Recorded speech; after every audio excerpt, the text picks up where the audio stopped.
مفتی طارق مسعود کے بیانات کے لیے مفتی صاحب کے آفیشیل چینل مفتی طارق مسعود اسپیچز کو سبسکرائب کریں۔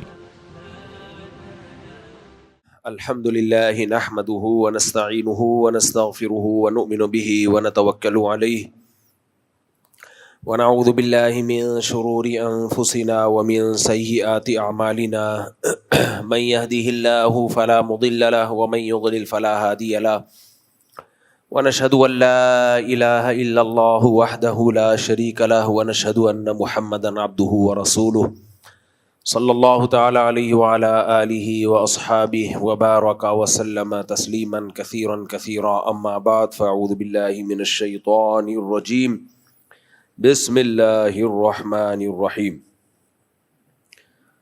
آج کوئی صاحب آئے تھے جنہوں نے میسج بھیجا تھا کہ 20 منٹ بعد دروازہ کھلا ہے، وہ یہاں بیٹھے ہوئے ہیں۔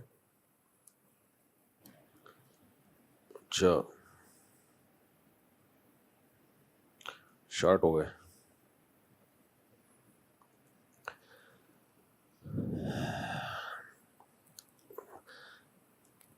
کوئی صاحب آئے تھے جو کہہ رہے تھے 20 منٹ تک میں گیٹ پہ کھڑا ہوا ہوں، دروازہ نہیں کوئی کھول رہا۔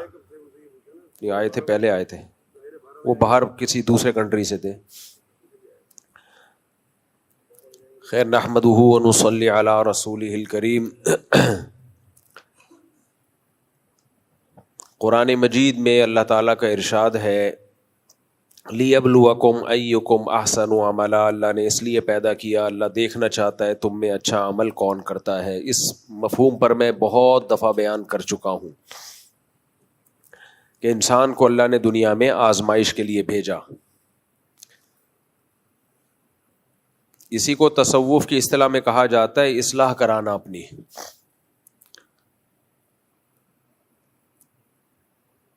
دنیا میں قانون بنتے ہیں انسانوں کی اصلاح کے لیے، لوگوں کی اصلاح کے لیے۔ وہ قانون مجبور کرتا ہے انسان کو انسان بننے پر، لیکن جب انسان کے دل میں اللہ کا خوف پیدا ہوتا ہے اور وہ اللہ کے نبی صلی اللہ علیہ وسلم کو اللہ کا رسول ماننا شروع کر دیتا ہے، تو اس کی سب سے پہلی علامت یہ ہوتی ہے کہ اس کے دل میں اپنی اصلاح کا جذبہ پیدا ہوتا ہے۔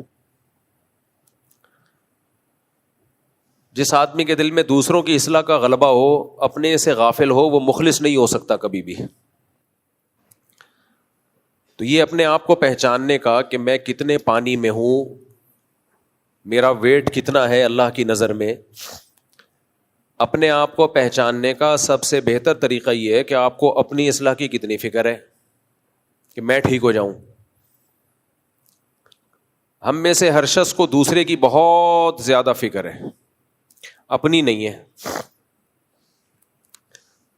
اس کی وجہ کیا ہے؟ انسان کو دوسرے کی گندگی گندی محسوس ہوتی ہے، اپنی گندگی سے انسان کو نفرت نہیں ہوتی۔ میں مثال دیتا ہوں نا، واش روم سے آپ ہو کے آئیں، خود گھنٹہ گھنٹہ بیٹھے رہو گے، بدبو نہیں آئے گی آپ، تبھی تو لوگ کنڈی لگا کے بیٹھ جاتے ہیں۔ کراچی میں ویسے بھی زیادہ بیٹھتے ہیں، قبض زیادہ ہے یہاں پہ، بیٹھے رہیں گے۔ کوئی واش روم سے آئے، آپ فوراً جائیں، کیسے ناک پکڑ رہا ہوتا ہے انسان، اسمیل آ رہی ہے جی، ایگزاسٹ فین چلاؤ جی، ایگزاسٹ کرو، اس کو باہر نکالو۔ بھائی کوئی فرق تھوڑی ہے، وہی رپورٹ جو اس نے پیش کی ہے وہی کون پیش کر رہا ہے؟ آپ نے پیش کی ہے وہی وہ پیش کر کے آیا، رپورٹیں تو ایک ہی ہیں۔ خود بیٹھے ہوئے ہیں، اپنی بدبو برداشت ہو رہی ہے، دوسرے کی ذرا ایک سیکنڈ برداشت نہیں ہوتی۔ یہ انسان کی فطرت ہے، اپنی گندگی اس کو بری نہیں لگتی، دوسرے کی گندگی بہت بری لگتی ہے۔ دوسرا کنجوس ہو بہت برا لگے گا، خرچ نہیں کرتا، غریبوں کا خیال نہیں کرتا۔ خود کنجوس ہو محسوس ہی نہیں ہوتا۔ دوسرا غیبتیں کرتا ہو بہت برا لگتا ہے، یار ہر وقت لوگوں کی غیبتیں کرتا رہتا ہے۔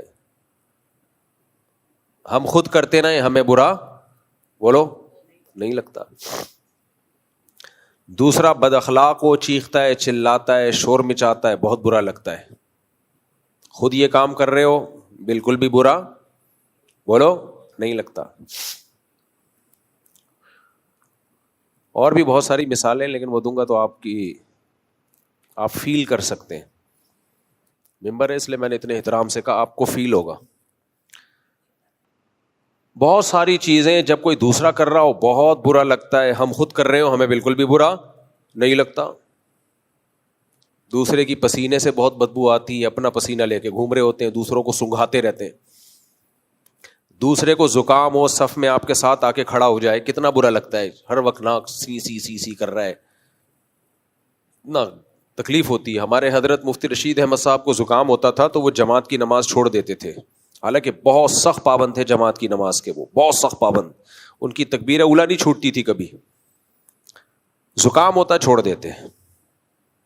وہ کہتے تھے جب کچا پیاز کھا کے مسجد میں آنا منع ہے, جس کی بدبو سے نفرت ہوگی لوگوں کو, تو زکام میں آ کے ہر وقت ناک کھینچتے رہنا, تو اس سے تو ساتھ والے کو زیادہ نفرت ہوگی. لیکن آج کل یہ مینرز مارکیٹ سے کیا ہو گئے ہیں, شارٹ. زکام کا مریض گھر میں تو اس کو گھسنے نہیں دیتے, تو وہ مسجد میں آ کے ہی کھنکھارتا رہتا ہے. آپ وضو خانے پہ دیکھیں, اتنے ماشاءاللہ ٹھپے نظر آئیں گے نا آپ کو, اللہ معاف فرمائے, صاف بھی نہیں کرتے پھر اس کو. تو دیکھو انسان ڈنڈے سے سدھرتا ہے, ڈنڈے سے. میرے مختلف جگہوں پہ گھر ہے نا, تو ایک گھر میرا ایسا ہے جس کے پڑوسی کوئی ٹائم نہیں ہے ان کا, کسی بھی وقت شور مچانا شروع کر دیں گے. باہر نکلتے ہیں دروازہ اتنی زور سے دھاڑ کرتے ہیں, آنکھ کھل گئی تو گئے. ابھی چند دن پہلے یہی ہوا, سو رہے ہیں رات کو 2 بجے شادی کے پٹاخے, ہمارے گارڈ بھی گھبرا کے نکلے کہ کوئی دھماکہ ہوا ہے, کیا ہوا ہے, نیند گئی ختم. تو گھر والوں نے پوچھا یہ کیا ہے, میں نے کہا غریبوں کے علاقے میں رہو گے تو یہ سب کچھ بولو ہوگا. غریبوں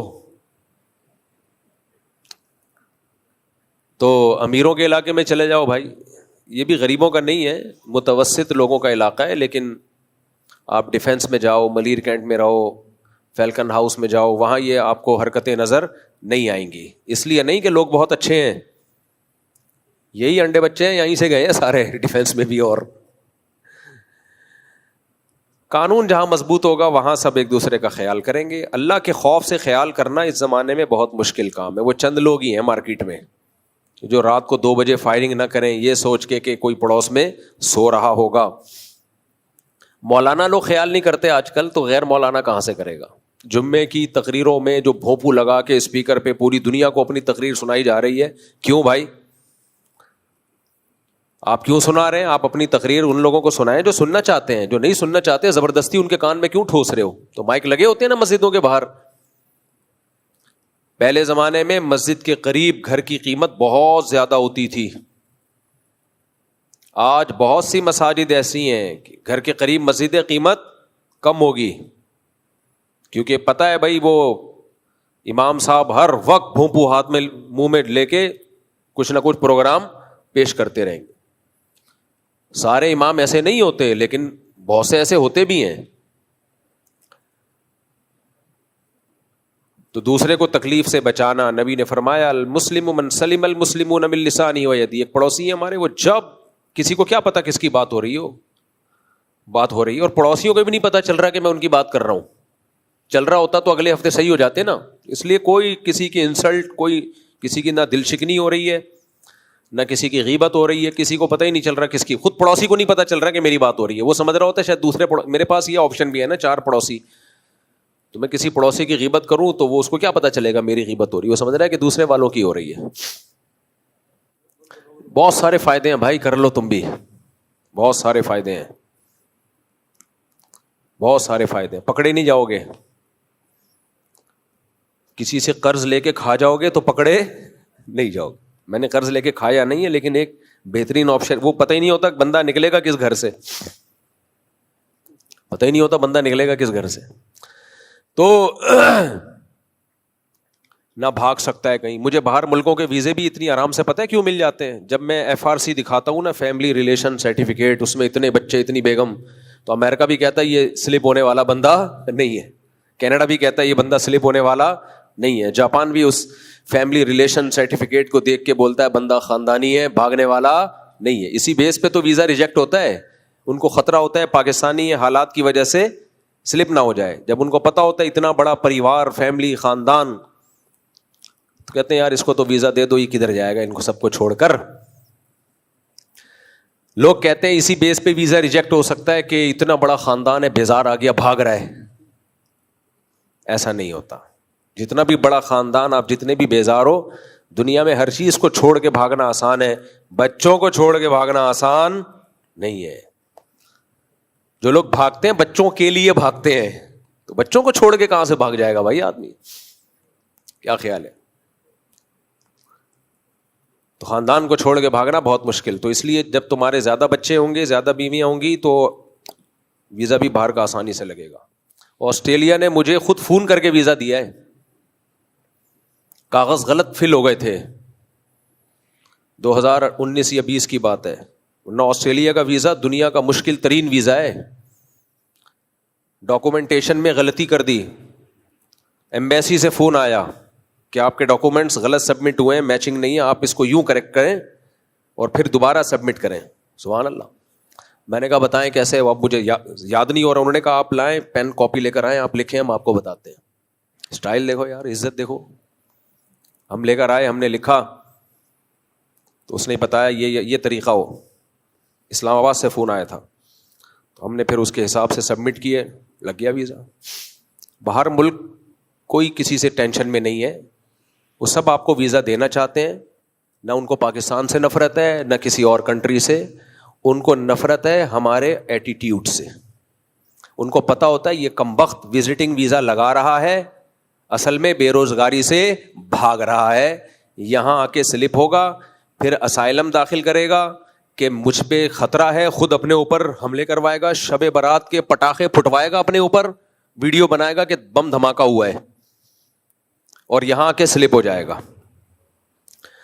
ہمارا کردار ٹھیک ہو تو سب ویزے دینے کے لیے تیار ہیں. دبئی میں بین ہو گئے, ابو ظہبی میں بین ہو گئے, یہ سب کیا ہو رہا ہے؟ What's going on? یہ سب اسی لیے ہو رہا ہے کہ ہماری اپنی حرکتیں ٹھیک نہیں ہیں, اس لیے اسپیڈ بڑھا دو. جب بھی میں یہ بولا کروں نا اسپیڈ بڑھا دو, تو اس سے مراد یہ نہیں ہوتا گاڑی کی اسپیڈ بڑھاؤ, پیسے کمانے کی اسپیڈ بڑھاؤ. جب بھی میں یہ لفظ بولوں کہ اسپیڈ بڑھاؤ, یار اس کی مائک تو تیز, آواز تو بڑھاؤ نا. جب بھی میں یہ بولا کروں اسپیڈ بڑھا دو, تو سمجھ جاتے ہو اس کا مقصد کیا ہوتا ہے؟ بیویوں کی اسپیڈ بھی اور بچوں کی اسپیڈ. باقی زیادہ بد دعائیں نہیں لینی خواتین کی. خواتین کہتی ہیں ہم لوگ فیملی کے ساتھ, آپ کا اچھا بھلا بیان چل رہا ہوتا ہے, اتنا ایمان تازہ ہوتا ہے, آپ شادی لا کے بیچ میں گزر سارا خراب کر دیتے ہو, مزہ سارا مزہ خراب کر دیتے ہو بیان کا. تو ان خواتین سے میں ایکسکیوز کرتا ہوں اپنے اصل ٹاپک کی طرف. اصل میں تو یہ اصل ٹاپک ہے, وہ ہیں, لیکن چلو اس کو ہم اصل کہہ کے اب دوسرے ٹاپک کی طرف آ جاتے ہیں. میں بہت ڈھیٹ ہوں, میں نے عزم کیا ہے میں سوسائٹی سے اس لعنت کو ختم کروں گا. دیر سے نکاح اور یہ جو تعدد زوجات, یہ سوسائٹی میں ختم ہو کے جو اس کے سائیڈ افیکٹ ہے نا, بیڑا غرق ہو رہا ہے, مردوں کا بھی عورتوں کا بھی. آج دیکھو ایک پوسٹ آئی ہے, ایک فنکارہ تھی, ڈراموں میں آیا کرتی تھی,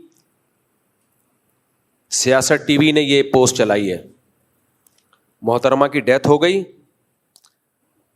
لاش میں جو بدبو تھی نا اس سے پتا چلا کہ ڈیتھ ہو گئی ہے. لاش میں اسمیل سے, بدبو سے پتا چلا کہ انتقال ہو گیا ہے. یہ جتنی سیلیبریٹیز ہیں نا, ڈراموں فلموں میں آنے والے گلوکار, فنکار, اداکار, کامیڈین جو ہوتے ہیں, جوانی میں بہت انجوائے کرتے ہیں لائف کو, لیکن ذرا سا بڑھاپا شروع ہوا, ذرا سا, پبلک بھی چھوڑ دیتی ہے, خاندان بھی چھوڑ دیتا ہے, شوہر بھی چھوڑ دیتا ہے, بچے بھی چھوڑ دیتے ہیں. اور یہ وہاں ملکوں میں, مغربی دنیا میں تو کامن ہے. ماں کے موت کا پتہ چلا بدبو سے, یہ کامن ہے. ہمارے ہاں ماں مر جائے اور بچوں کو ایک ہفتے بعد پتہ چلے کہ امی کی ڈیتھ ہو گئی ہے, بدبو آ رہی ہے, تو لوگ سر اٹھا لیں گے آسمان پہ, یار تمہاری ماں مر گئی, تمہیں نہیں پتہ چلا. لیکن وہاں سر نہیں اٹھایا جاتا, کامن ہے. میں نے بتایا تھا نا ابھی حج پہ ہمارے ایک دوست ملے, کہنے لگے وہاں ہماری کولیگ تھی, اس کے پاس فون آیا ماں کا کہ میں مرنے والی ہوں, آ جاؤ. نہیں گئی وہ. کہتے میں نے کہا کیوں نہیں جا رہی؟ ورکنگ ڈے ہے بھائی, چھٹی کا دن تھوڑی ہے. ماں مر گئی. سمجھ رہے کہ نہیں سمجھ رہے؟ یہ ہے ریلیشن, اخلاق, nice to meet you. English جب ہم سیکھتے ہیں تو سب سے پہلے ہمیں یہی سکھایا جاتا ہے, نائس ٹو میٹ یو. اس نے پہلے کہنا نائس ٹو میٹ یو, آپ نے جواب میں کہنا nice to meet you too. سمجھ رہے ہو؟ نہیں یار یہ سمجھ میں چھوڑو یار. تو وہ محترمہ ڈراموں میں آیا کرتی تھی, اللہ مغفرت فرمائے بیچاری کی, بہرحال مسلمان تھی. تو آخری وقت بہت ڈپریشن میں گزرا, تنہائی میں گزرا. میں لوگوں سے کہتا ہوں خدا کے لیے عبرت حاصل کرو, بچے پیدا بھی کرو, ان کو دین بھی سکھاؤ. ان لوگوں کے ایک آدھا پونے دو اس ٹائپ کے بچے ہوتے ہیں. یہ جوانی بہت جلدی ختم ہو جاتی ہے, زیادہ ٹائم نہیں لگتا اس کے ختم ہونے میں. 40 سال کے بعد دھڑام سے نیچے آنا شروع. ماہرین بولتے ہیں بڑھاپا آنے کو کے پروسیس کو سست کیا جا سکتا ہے, ختم بولو نہیں کیا جا سکتا. آپ بہت اچھی خوراکیں کھا لیں, آپ جم جائیں, ایکسرسائز کریں, تو کیا بوڑھے نہیں ہوں گے؟ ہیں بوڑھے پھر بھی ہوں گے, ہاں تھوڑا دیر سے بوڑھے ہو جائیں گے. اور جو صحت کا خیال نہیں کرتے وہ ذرا 40 میں ہی بڈھے لگنا شروع ہو جاتے ہیں. اچھا یہ بھی بتا دوں, جو بڈھا لگ رہا ہو ضروری نہیں کہ بوڑھا ہو. میں نے بہت سے ایسے دیکھے جو لگتے کچھ اور تھے, نکلے کچھ اور. لگتے تھے کہ بوڑھے ہیں, بڑھاپے میں انہوں نے شادی کی 80 سال میں, رپورٹ پازیٹیو آئی, 2 4 بچے ہو گئے ان کے. اور ایسے بھی بہت سے دیکھے لگتے تھے نکلے نہیں, بیلنس ہی نہیں. خیر پھر ہم دائیں بائیں چلے جاتے ہیں یار. تو اس لیے یہ جو خاندانی نظام پر میں اتنا چیختا رہتا ہوں, اسی لیے چیختا رہتا ہوں کہ ہمارے مسلمانوں میں بھی وہی کلچر آ رہا ہے. خاندانی نظام کی ایسی کی تیسی ہو رہی ہے. تو تمہارا بڑھاپا بھی جاپانیوں والا ہوگا, چائنا والا بڑھاپا ہوگا. میں نے بتایا نا ملیشیا میں 2 چائنیز بڈھیاں دیکھی میں نے. ملیشیا میں ہم جس مولانا صاحب کے گھر میں ٹھہرے ہوئے تھے, پڑوس میں چائنیز خواتین رہتی تھیں. میں گیا ان سے ملنے تو 2 بڈھیاں بالکنی میں بیٹھی ہوتی تھی, آنکھوں سے آنسو, تنہائی. تو مجھے ان پڑوسیوں نے بتایا, جو میرے ہوسٹ تھے, انہوں نے بتایا کہ سال میں 1 آدھ دفعہ ان کا بیٹا یا کوئی بیٹی آ جاتی ہے, کوئی پھول وول لے کے تھوڑا ہیلو ہائی کر کے پتلی گلی سے نکل جاتے ہیں, کوئی پوچھنے والا نہیں. گورنمنٹ آتی ہے, خیال کرتی ہے حکومت. یہ والا بڑھاپا چاہتے ہو ٹھیک ہے, نہ ٹائم پہ شادی کرو, نہ بچے پیدا کرو. بچے 2 ہی اچھے, تربیت یافتہ. ایک کو ڈاکٹر بناؤ, ایک کو کیا بناؤ, انجینئر بناؤ. اور ظاہر ہے اچھا ڈاکٹر اچھا انجینئر پاکستان میں تھوڑی رہے گا, UK جائے گا, امریکہ جائے گا. تو وہ جو 2 بچے نکلے تھے وہ بھی بڑھاپے میں کہاں ہوں گے؟ بولو نا, باہر. اور آپ بڈھا بڈھی یہاں پہ 1000 گز کے بنگلے میں ایک دوسرے کا منہ تک رہے ہوگے, قرآن کے الفاظ کیا ہیں؟ وَبَنِينَ شُهُودًا, اللہ کہتے ہیں میں نے انسان پر احسان کیا. وَبَنِينَ شُهُودًا, اسے بیٹے دیے حاضر رہنے والے. بیٹے دیے, بولو نا کیا ہو گیا میرے بھائی, حاضر رہنے والے. بیٹا جب رونق ہوتا ہے جب وہ آپ کے, یار جملہ کمپلیٹ کیا کرو نا, ہمیں بھی تو گرمی لگ رہی ہے نا.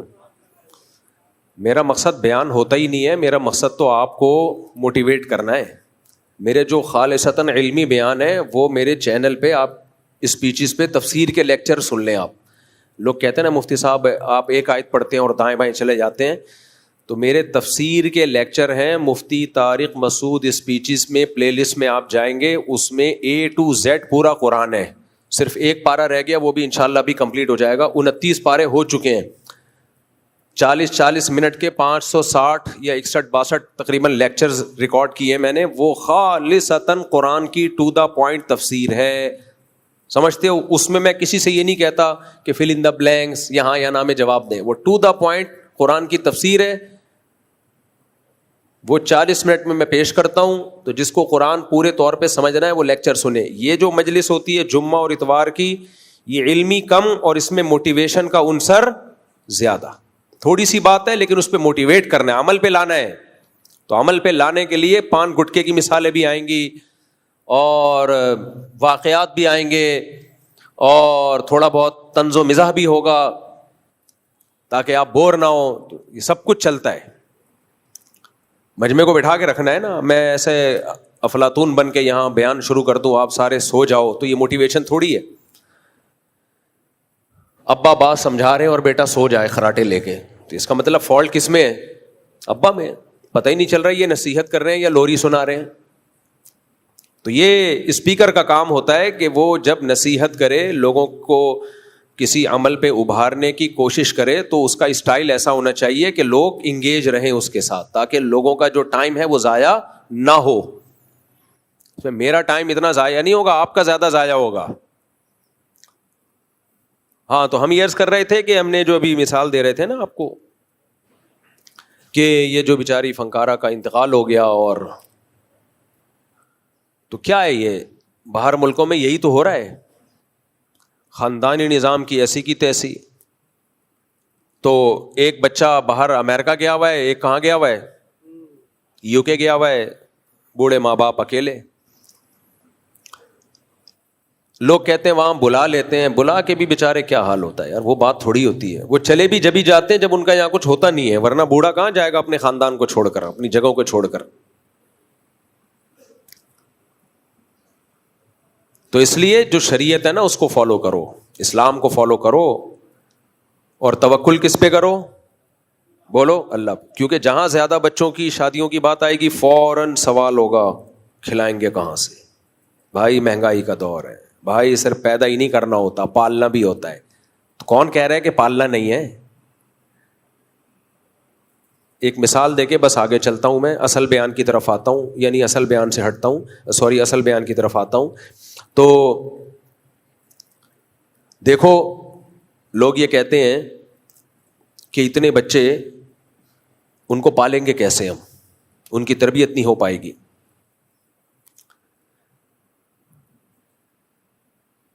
اللہ تعالیٰ نے نا قرآن مجید میں اولاد کو گفٹ کہا ہے. کیا کہا ہے؟ بولو گفٹ. یہب لمن یشاء اناسا ویہب لمن یشاء الذکور. جس کو چاہتا ہوں بیٹیاں گفٹ دیتا ہوں, جس کو چاہتا ہوں بیٹے گفٹ دیتا ہوں. او یزوجہم ذکرانا و اناسا. جس کو چاہتا ہوں دونوں گفٹ دے دیتا ہوں. مجھے ایک بات بتاؤ, آپ لوگ میرے پاس گفٹ لے کے آ رہے ہو, مثال وہی دینا جو اچھی ہو. میرے پاس گفٹ لے کے آ رہے ہو, ایک لفافے میں $1000, دوسرے میں $10,000, بلکہ مثال جب دینی ہے تو اچھی تو $1,000,000. کون سا دے رہے ہو؟ ایک لفافے میں ڈالر رکھنے کے لیے لفافے. خیر بہت سارے گفٹ لے کر آ رہے ہو. میں کہہ رہا ہوں بھائی میرے پاس تو کوئی پلاننگ ہی نہیں ہے ان پیسوں کو سنبھالنے کی. کوئی صاحب سوٹ لے کر آ گئے وائٹ, یہ لو بھائی. ایک صاحب شوز لے کر, ابے بھائی میرے پاس تو کوئی پلاننگ ہی نہیں ہے ان کو سنبھالنے کی, اس لیے میں نہیں لے رہا. دنیا میں ایسا کوئی دیکھا آپ نے؟ گفٹ میرے بھائی جتنا ہو لیا جاتا ہے, کیونکہ گفٹ ہے, پینلٹی نہیں ہے.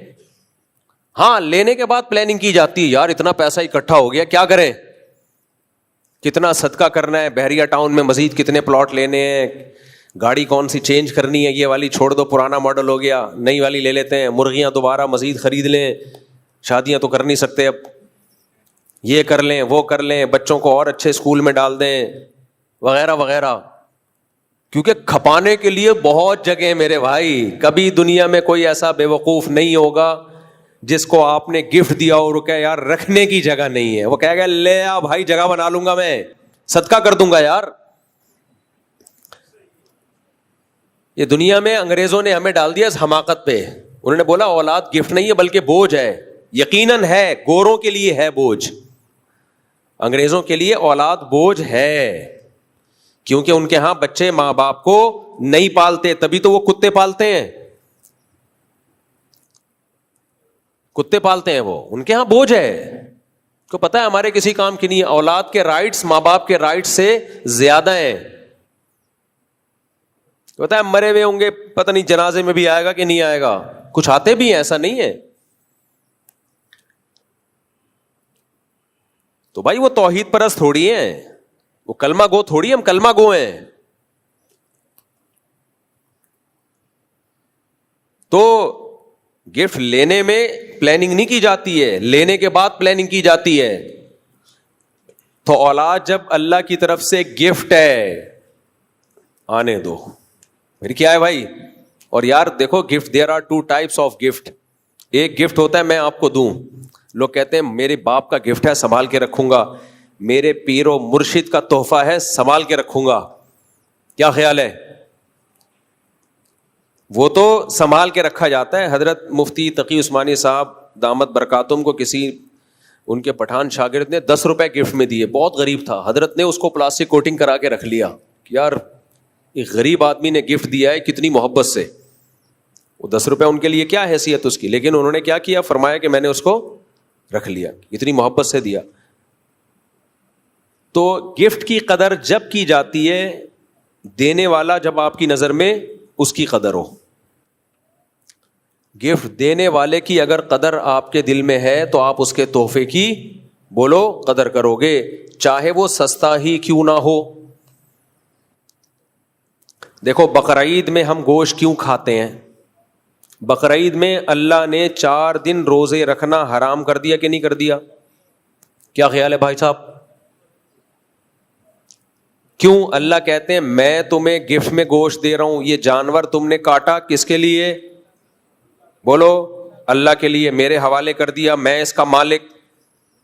اب میں نے تمہیں کہا کھاؤ, میری طرف سے کیا ہے؟ دعوت. تو کیا مطلب یہ عام دنوں میں جو ہم بکرے کھاتے ہیں یہ اللہ کے علاوہ کوئی اور کھلاتا ہے ہمیں؟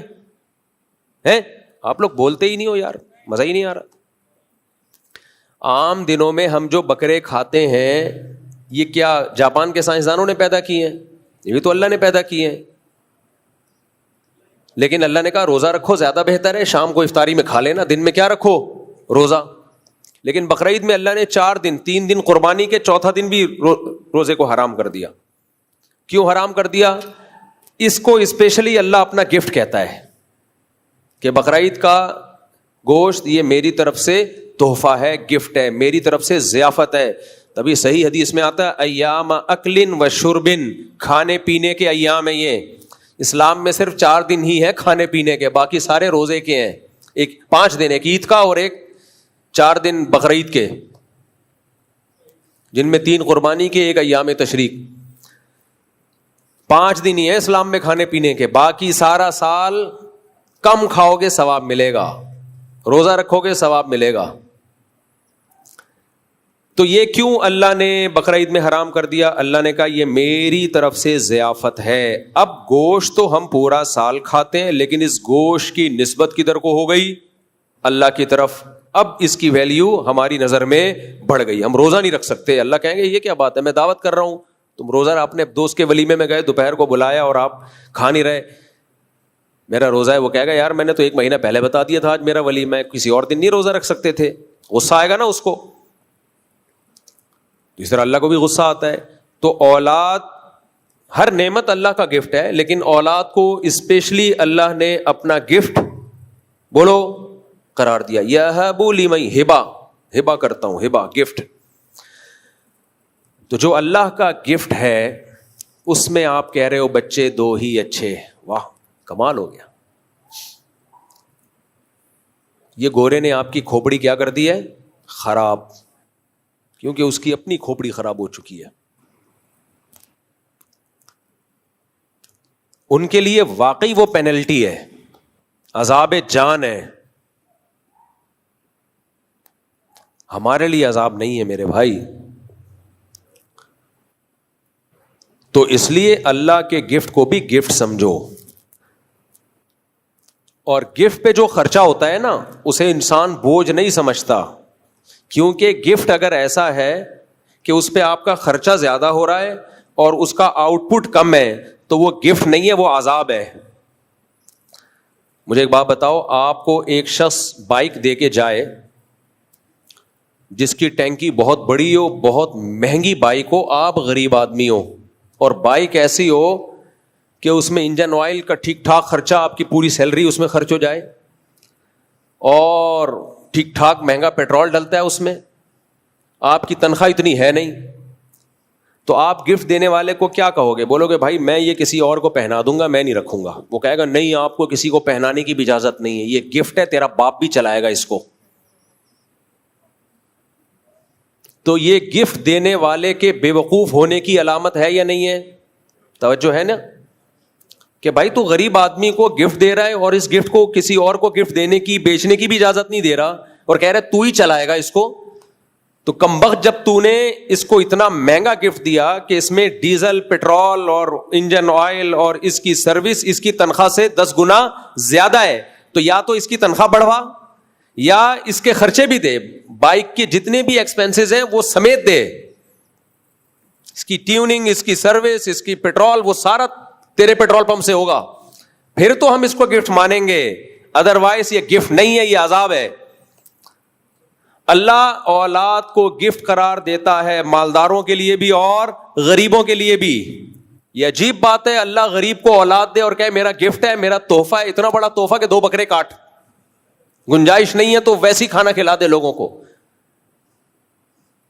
اور پھر اللہ کہہ رہا ہے کہ اس کے خرچے اس کے آؤٹ پٹ سے زیادہ ہیں, تو یہ گفٹ نہیں ہے, پھر یہ کیا ہے؟ عذاب ہے. تو پھر یہ قرآن غلط ہو جائے گا میرے بھائی,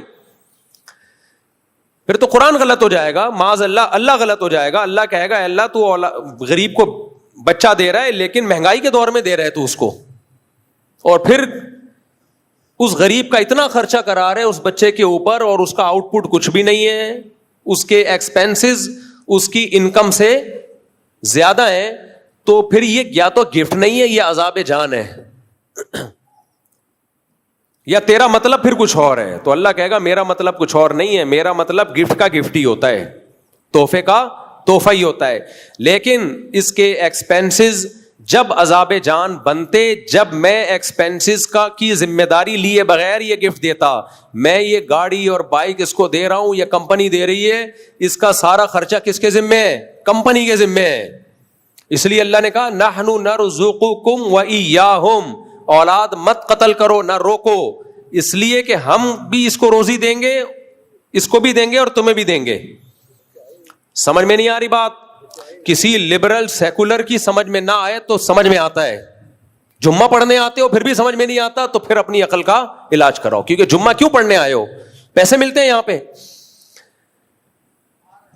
کیا ملتا ہے بھائی یہاں پہ؟ پسینے کے علاوہ فی الحال کچھ بھی نہیں ملتا. اس لیے آتے ہو, اللہ نے بولا ہے بھائی, جب اللہ کی بات پہ بغیر دیکھے ایمان لا رہے ہو اور جمعہ پڑھنے آ رہے ہو, تو جس اللہ نے جمعے کو فرض قرار دیا ہے اسی اللہ نے بولا ہے کہ رزق کی تنگی سے اولاد کو مت روکو. تو وہاں اللہ کی بات سمجھ میں کیوں نہیں آ رہی؟ یہ ہو سکتا ہے اللہ وہاں غلط بول رہا ہو, یہاں ٹھیک بول رہا ہو, یا تو میرے بھائی اللہ معاذ اللہ نقل کفر نباشت غلط بول رہا ہے, تو پھر ہر جگہ غلط بول رہا ہے وہ, پھر جمعہ بھی چھوڑ دو آپ. سیکولر لبرل لوگ, ایتھیس لوگ, وہ جمعہ نہیں پڑھتے, وہ کچھ بھی نہیں کرتے, نہ مندر جاتے ہیں, نہ چرچ جاتے ہیں, نہ جمعہ پڑھتے ہیں, نہ عبادت کرتے ہیں, وہ کہتے ہیں اللہ ہے ہی نہیں. وہ ایک طرف کو ہو گئے ہیں. ہم عجیب ہیں یار, اللہ کو بھی مان رہے ہیں اور ہر چیز پھر ہم نے اسباب پہ ڈالی ہوئی ہے. اسباب اختیار کرنا فرض ہے, لیکن جب شریعت کے مقابلے میں آئیں گے, اللہ رسول کے مقابلے میں آئیں گے, تو بھائی پھر کون ہے؟ اللہ پہلے ہے, پھر اللہ پہلے ہے بھائی صاحب.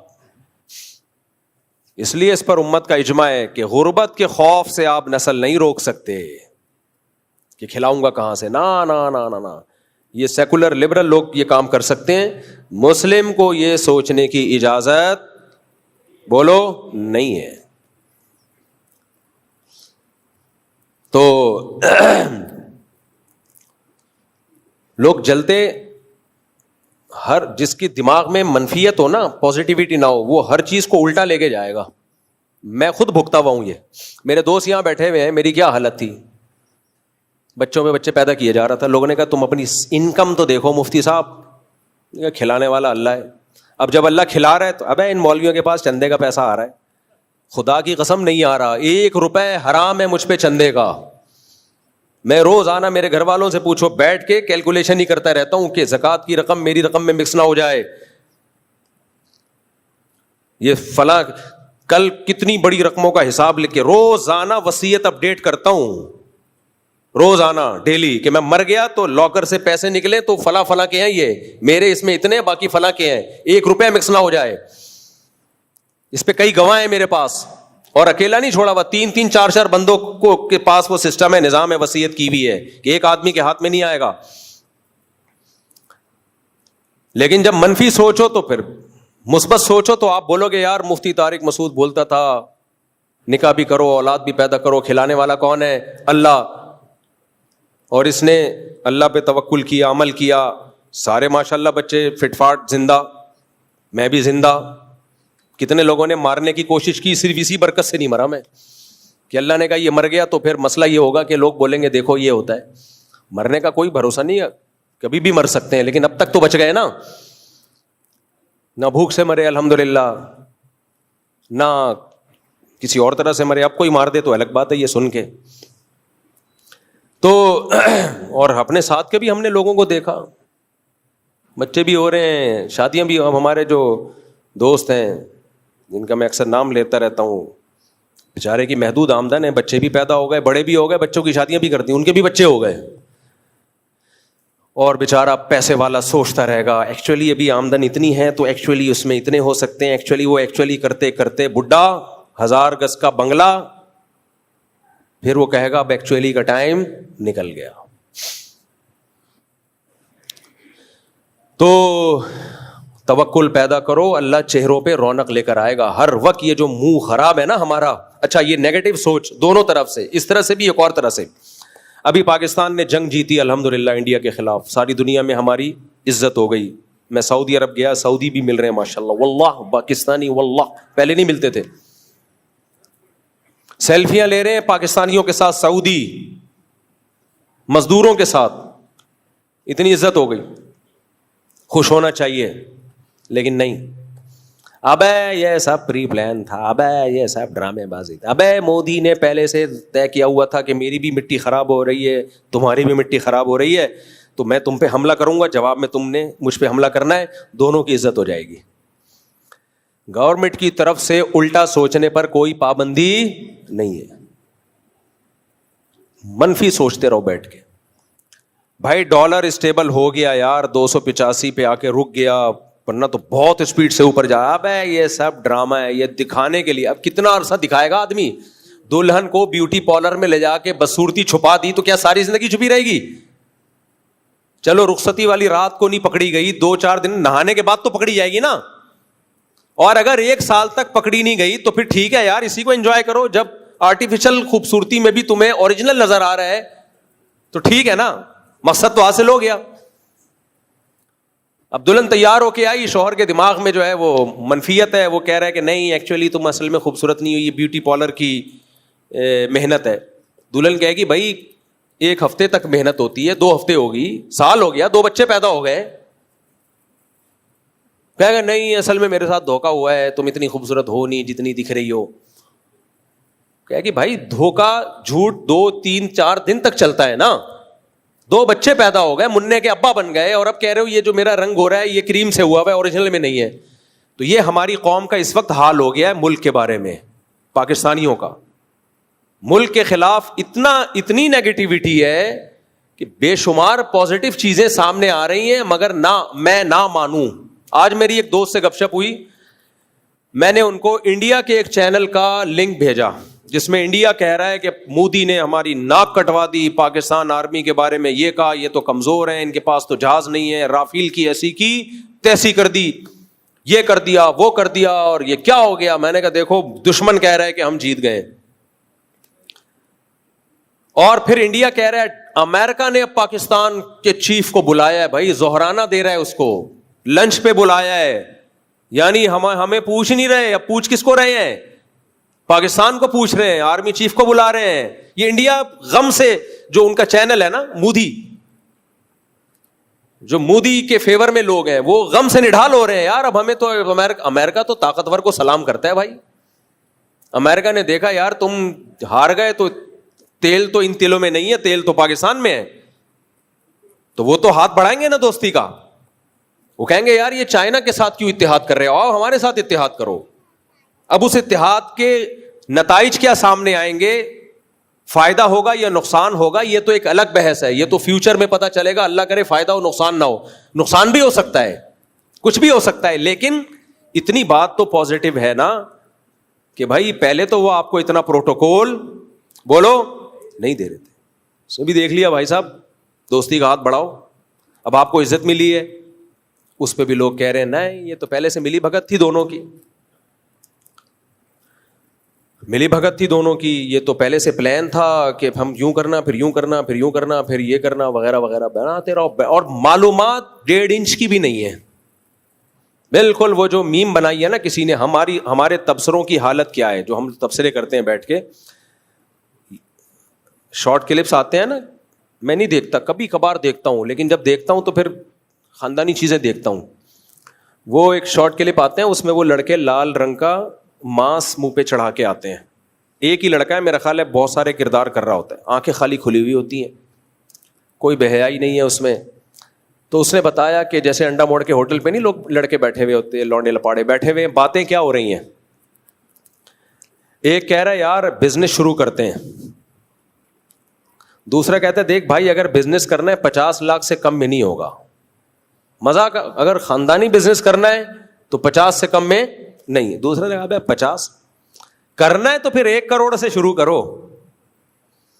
اتنے میں وہ چائے والا آیا, پوچھتا ہاں بھائی کتنی چائے, کہتے ہیں 3 چائے. پھر خیال آیا 3 چائے کے پیسے تو ہیں نہیں, ایسا کر 2 لیا, ہم دونوں ایک ہی میں آدھی آدھی کر لیں گے. اس نے کہا اچھا ٹھیک ہے. پھر باتیں شروع, کہتا ہے یار 1 کروڑ, کہتا ہے ٹھیک ہے 1 کروڑ میں دوں گا. کہہ رہے پھر جب تینوں اگر پارٹنرشپ کر رہے ہیں تو 3 کروڑ تو ہونے چاہیے.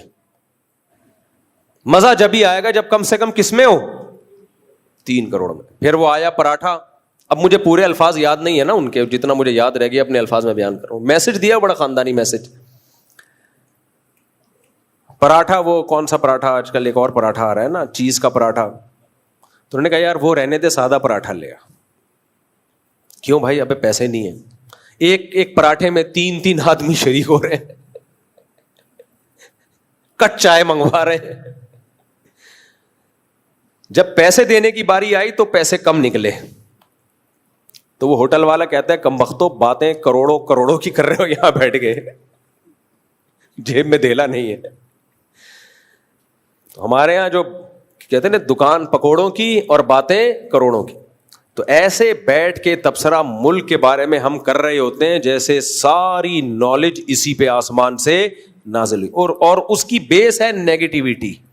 ہر وہ خبر جو ملک کے فیور میں جا رہی ہے اس کو جھٹلاؤ, ہر وہ خبر جو کنٹری کے اگینسٹ ہے اس کی تصدیق کرو کہ یہ ٹھیک ہے. آپ 100 دفعہ اختلاف کرو اسٹیبلشمنٹ سے بھی, سیاسی لیڈروں سے بھی, یہ زندہ ہونے کی علامت ہے. زندہ قومیں غلام نہیں ہوتی, کھل کے اظہار رائے کی آزادی ہوتی ہے. کوئی کسی سیاسی جماعت کو پسند کرتا ہے, کوئی کسی سیاسی جماعت کو پسند کرتا ہے, یہ ہمیشہ زندہ ملکوں میں ہوتا ہے, یہ زندہ قوموں میں ہوتا ہے. لیکن ایک جگہ آ کے سب کو زبان کنٹرول میں رکھنی پڑتی ہے, وہ کیا ہے, کنٹری. ملک پہ سمجھوتا نہیں ہوتا. کسی سیاسی لیڈر کی محبت یا نفرت میں, چاہے وہ نواز شریف ہو, چاہے وہ عمران خان ہو, چاہے وہ زرداری ہو, چاہے وہ بلاول بھٹو ہو, چاہے وہ مریم نواز ہو, بھائی کسی کے عشق میں بھی پاگل نہیں ہونا, کسی کی نفرت میں بھی پاگل نہیں ہونا ہے. کنٹری کے تھوڑی خلاف ہوں گے ہم. تو یہ نیگیٹیوٹی ہے ہمارے یہاں. تو اب امریکہ نے بلا لیا ہمارے آرمی چیف کو, ورنہ کہاں لفٹ کرا رہا تھا, وہ زہرانہ بھی دے دیا اور تعریفوں کے پول باندھ دیے. ہمیں پتہ ہے یہ سب مکھن ہے, مکھن ہے. ہم کون سا کہہ رہے ہیں اخلاص سے ہو رہا ہے سب کچھ, لیکن مکھن بھی وہیں لگایا جاتا ہے جہاں سامنے بریڈ تو ہو, پاور ہو. بھوسی ٹکڑوں پہ تھوڑی کوئی مکھن لگاتا ہے. تو ان کو اندازہ ہو گیا بھائی اتنا ہلکے نہیں ہے جتنا ہم سمجھ رہے تھے. اور میں پاکستان کی بار بار مثال دیتا ہوں کہ پاکستان کو خلافت راشدہ پر قیاس مت کرو, پاکستان کو کمپیئر کرو دوسرے اسلامی ملکوں سے. پاکستان کو کمپیئر کرو کس سے, بولو. دیکھو آپ نے اپنی بیوی کی شکایتیں لا کے شروع کر دی, مفتی صاحب میری بیوی ایک وقت کا فاقہ برداشت نہیں کرتی. امہات المومنین 2 وقت کے فاقے برداشت کرتی تھی. مفتی صاحب امہات المومنین اتنی سخی تھیں کہ اگر نبی نے 1 سال کا راشن ایڈوانس میں دے دیا تو صبح دیا شام تک سب صدقہ کر کے ختم کر دیا, اور میری بیوی تو مجھے صدقہ نہیں کرنے دیتی. مفتی صاحب امہات المومنین کا پردہ, ان کی تہجد. میری بیگم کے تو ناخن ایک دن نظر آ رہے تھے. نہیں آئی سمجھ میں بات؟ ایک دن میری بیگم نے ساکس پہنے ہوئے تھے, انگوٹھا پھٹا ہوا تھا, باہر نکلا ہوا تھا. کتنی سخت بے پردگی ہو رہی ہے. تو میں کیا کہوں گا, ابے کمبخت تو اپنی بیگم کو امہات المومنین سے کیوں کمپیئر کر رہے ہیں؟ پڑوسن کی بیوی سے کمپیئر کر, پڑوسیوں کی بیوی سے کمپیئر کر, عام عورتوں سے, اس زمانے کی عورتوں سے کمپیئر کر. کلب میں ڈانس کر رہی ہیں اسکرٹ پہن کے اور تیری بیگم برقع لے رہی ہے. شکر ادا کر میرے بھائی, موزہ پھٹا ہوا تو کیا ہو گیا یار, اس کو یہ ہو رہا ہے کہ انگوٹھا کیوں نکلا باہر, نامحرم نے میری بیگم کے پاؤں کا انگوٹھا کیوں دیکھا. غلط کہہ رہا ہوں صحیح کہہ رہا ہوں؟ اور پھر ہم اس کو بولیں گے تو خود کون سا صحابہ کے حساب سے چل رہا ہے؟ تو بھی تو اپنے آپ کو اس زمانے کے آدمیوں سے کمپیئر کرتا ہے نا. تو پاکستان کو آپ خلفائے راشدین سے کمپیئر مت کرو, وہ تو نہیں ہو سکتا. وہ حضرت عیسیٰ علیہ السلام کے دور میں ہی ایسی حکومت آئے گی. جو کام اللہ نے حضرت مہدی اور حضرت عیسیٰ کے ذمے لگایا ہے وہ آج کی حکومتوں کے ذمے مت لگاؤ. کمپیئر کرو, مقابلہ کرو دوسرے ملکوں سے. دوسرے ملکوں پر اسلامی لحاظ سے ہمارا پلڑا ابھی بھی الحمدللہ بھاری ہے. یہاں ہم عدالتی خلا کے خلاف بولتے ہیں کہ غیر شرعی ہے. کسی اور کنٹری میں غیر شرعی خلا ہو, ایک لفظ نہیں بول سکتے ہم. بہت سارے اسلامی ملک ہیں جن میں یہی عدالتی خلا نافذ ہے جو ہمارے کنٹری میں ہے. وہاں جا کے ہم اس خلا کے خلاف آواز بولو نہیں اٹھا سکتے. یہاں بول تو سکتے غیر شرعی ہے, ہاں وہ غیر شرعی شرعی کیوں نہیں بن رہا؟ اس میں حکومت کا جتنا قصور ہے اتنا ہی اس سے زیادہ مذہبی لوگوں کا بھی قصور ہے. کر ہی نہیں رہے. یہ بہت آرام سے ہو سکتا ہے. وفاقی شرعی عدالت میں کیس ہو, مضبوط طریقے سے کیس ہو, اسلامی نظریاتی کونسل آواز اٹھائے تو یہ چینج ہو سکتا ہے. آواز ہی نہیں اٹھا رہی. نہ سیاسی جماعتیں آواز اٹھا رہی ہیں جو مذہبی ہیں, تو اکیلا آدمی کیا کرے گا بھائی؟ بہت سارے غیر شرعی قوانین بہت آرام سے پاکستان میں شرعی ہو سکتے ہیں, لیکن جو لوگ یہ کام کر سکتے ہیں وہ کرنا چاہتے ہی نہیں ہیں. وہ صرف دھرنے دینا, کنٹینر لا کے روڈوں پہ رکھ دینا, شور شرابہ کرنا, یہ کرتے ہیں. وہ سے ووٹ ملتا ہے, عزت ہوتی ہے تمیز سے کام کرنے میں, بلکہ تمیز سے کام کرنے میں بعض دفعہ کام آپ کرتے ہیں, نام کسی اور کا آ جاتا ہے. یہ بھی ہمیں تجربہ ہے. پاکستان میں حلال حرام کی امپورٹ ایکسپورٹ پہ پابندی کا قانون پاس ہونا تھا ایک دفعہ, تو جن لوگوں کو کہا گیا آپ کرواؤ انہوں نے کیا نہیں. پھر کچھ اور لوگ بیچ میں آئے, انہوں نے یہ قانون پاس کروا دیا. پاس انہوں نے کروایا, کریڈٹ کوئی اور لے گیا. کوئی بات نہیں یار, کوئی اور کریڈٹ لے جائے, لیکن کوئی کام تو ہو نا. سمجھ میں نہیں آ رہی میرا خیال ہے بات. تو پاکستان اگر غیر اسلامی ہے تو یہ ہماری اور آپ کی وجہ سے ہے. تو آئین پاکستان کا اسلامی ہے, امپلیمنٹ میں بہت سارے قوانین غیر اسلامی ہیں, وہ ٹھیک کیے جا سکتے ہیں کیونکہ اسمبلی آئین کی پابند ہے. آئین کیا کہتا ہے؟ قرآن و سنت کے اگینسٹ کوئی قانون نہیں بنے گا. ایسا آئین کس کنٹری کا ہے بتاؤ؟ سعودی عرب تک کے قانون میں یہ نہیں لکھا ہوا. ٹھیک ہے سعودی عرب کا قانون اسلامی ہے اور پھر اس میں آگے ڈیٹیل ہے کہ فقہ حنبلی ہوگا, لیکن بادشاہت ہے. ٹھیک ہے بادشاہ اس کا پابند ہے, لیکن بادشاہ پابند ہوتا ہے؟ بادشاہ اگر کوئی قانون چینج کر دے کوئی آواز اٹھا سکتا ہے؟ یہاں تو آواز اٹھائی جا سکتی ہے, اٹھا رہے ہیں نا. عدالتی خلا میں کتنی آواز اٹھا رہے ہیں ہم. اور بہت ساری 18 سال والے قانون پہ آواز نہیں اٹھائی ہم نے, کھل کے بولے کہ یہ غیر شرعی ہے. آپ اپنی بچی کی شادی 18 سال سے پہلے بھی بولو کر سکتے ہو, اگر بچی کا فائدہ ہے. بچی کا فائدہ نہیں ہے, اس پہ ظلم کا خطرہ ہے, پھر جائز نہیں ہے. اور یہ جو 18 سال سے کم عمر لڑکی کی شادی کو منع کیا جا رہا ہے, اس میں بچیوں کے حقوق کے خلاف ہے. یہ کیونکہ بعض دفعہ 16 سال میں بچی کو کسی سے عشق ہو جاتا ہے, لڑکے کو بھی عشق ہو جاتا ہے, آپ ان کو شادی سے روک رہے ہو, تو یہ بچوں کے حقوق کی حق تلفی ہو رہی ہے کہ نہیں ہو رہی ہے؟ اس کا رائٹ ہے بھائی, 16 سال کی بچی کا بھی رائٹ ہے. لیبل لگا دیا کہ بچوں کے حقوق ہیں کہ 18 سال سے پہلے شادی نہیں کر سکتے. بھائی یہ تو حقوق چھین رہے ہو آپ ان سے, حقوق دے تھوڑی رہے ہو. ظلم جب ہوتا جب آپ کہتے 18 سال سے پہلے بچی کی شادی لازمی کرنی پڑے گی آپ کو, پھر ظلم ہوتا. کہ وہ نہیں کرنا چاہ رہی, آپ زبردستی تھوپ رہے ہو, وہ کرنا چاہ رہی ہے, قانون روک رہا ہے, تو یہ ظلم ہے اس بچی کے اوپر. آپ کہہ سکتے ہیں کہ اس عمر میں بچی نہ سمجھ ہوتی ہے, ظلم ہو سکتا ہے, اپنا جو شریک حیات منتخب کرے وہ 2 نمبر بھی ہو سکتا ہے, بات درست ہے. لیکن یہ بات انگریزوں کے لیے درست ہے, ہمارے لیے درست نہیں ہے. اس لیے درست نہیں ہے کہ ہمارے یہاں بچی کا باپ بھی ہوتا ہے, چچا بھی ہوتا ہے, ماموں بھی ہوتا ہے, وہ بھی دیکھ رہے ہوتے ہیں. سمجھ میں آ رہی ہے بات کہ نہیں آ رہی ہے؟ وہ چیک کر رہے ہوتے ہیں کہ یہ اس قابل بھی ہے کہ اس کا نکاح کیا جائے یا نہیں کیا جائے. اب مادر پدر آزاد قوم نہیں ہے بھائی, ہم لوگ کے یہاں اب تک رپورٹ یہ کہ ابا ہوتے ہیں. رپورٹ تو یہ ہے نا کہ ابا ہم لوگ کے ہاں ہوتے ہیں, چاچے مامے بھی ہوتے ہیں. کہ جب تک یہ رپورٹ رہے گی کم عمر بچی کے نکاح کی بھی اجازت ہوگی, اگر وہ چاہتی ہے. زبردستی تو جائز نہیں ہے. اگر وہ چاہ رہی ہے اور باپ نے, چاچا ماموں نے دیکھ لیا کہ یہ لڑکا میری بیٹی بھتیجی بھانجی کے لیے سوٹیبل ہے, تو کسی کا باپ بھی اس کو نہیں روک سکتا. جو قانون اس کو روکے گا تو یہ بچی پہ ظلم ہوگا. آپ کہہ سکتے ہو کہ بہت سے باپ 2 نمبر ہوتے ہیں, چھوٹی بچیوں پہ ظلم کرتے ہیں. اس کا جواب یہ کہ بہت سے نہیں ہوتے, کچھ ہوتے ہیں. بہت سے نہیں ہوتے, کچھ. باپ اور بیٹی کا رشتہ یہ قدرت نے بنایا ہے, قدرت دھاندلی نہیں کرتی. سرپرست باپ کو کس نے بنایا ہے؟ اللہ نے. اللہ غلط آدمی کو سرپرست بنا سکتا ہے؟ آپ کو پتا ہے اسلام میں ماں کے بہت حقوق ہیں, لیکن سرپرست شریعت نے باپ کو بنایا, ماں کو دوسرے درجے میں بنایا ہے, پہلے باپ ہے. وجہ کیا ہے؟ فقہاء لکھتے ہیں لِأَنَّ بِالرِّجَالِ مِنَ الْغَيْرَةِ مَا لَيْسَ بِالنِّسَاءِ. اللہ نے بیٹی کے معاملے میں باپ کے دل میں جو غیرت رکھی ہوتی ہے, ماں کی غیرت اس لیول کی نہیں ہوتی. ہوتی ہے اس لیول کی, ماں میں محبت کا غلبہ زیادہ ہوتا ہے. جبکہ جوان لڑکی کو جب بالغ ہو جائے تو اس کو غیرت مند باپ کی ضرورت زیادہ ہوتی ہے. جو جذباتی محبت ہے وہ ماں میں زیادہ ہوتی ہے.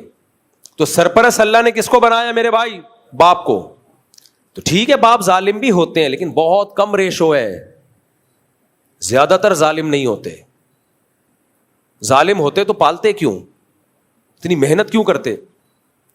اور جو چند فیصد بیٹیاں بیچنے والے ہیں, جو بغیرت ہیں, ان کے لیے اسلام میں قانون سازی پہلے سے موجود ہے.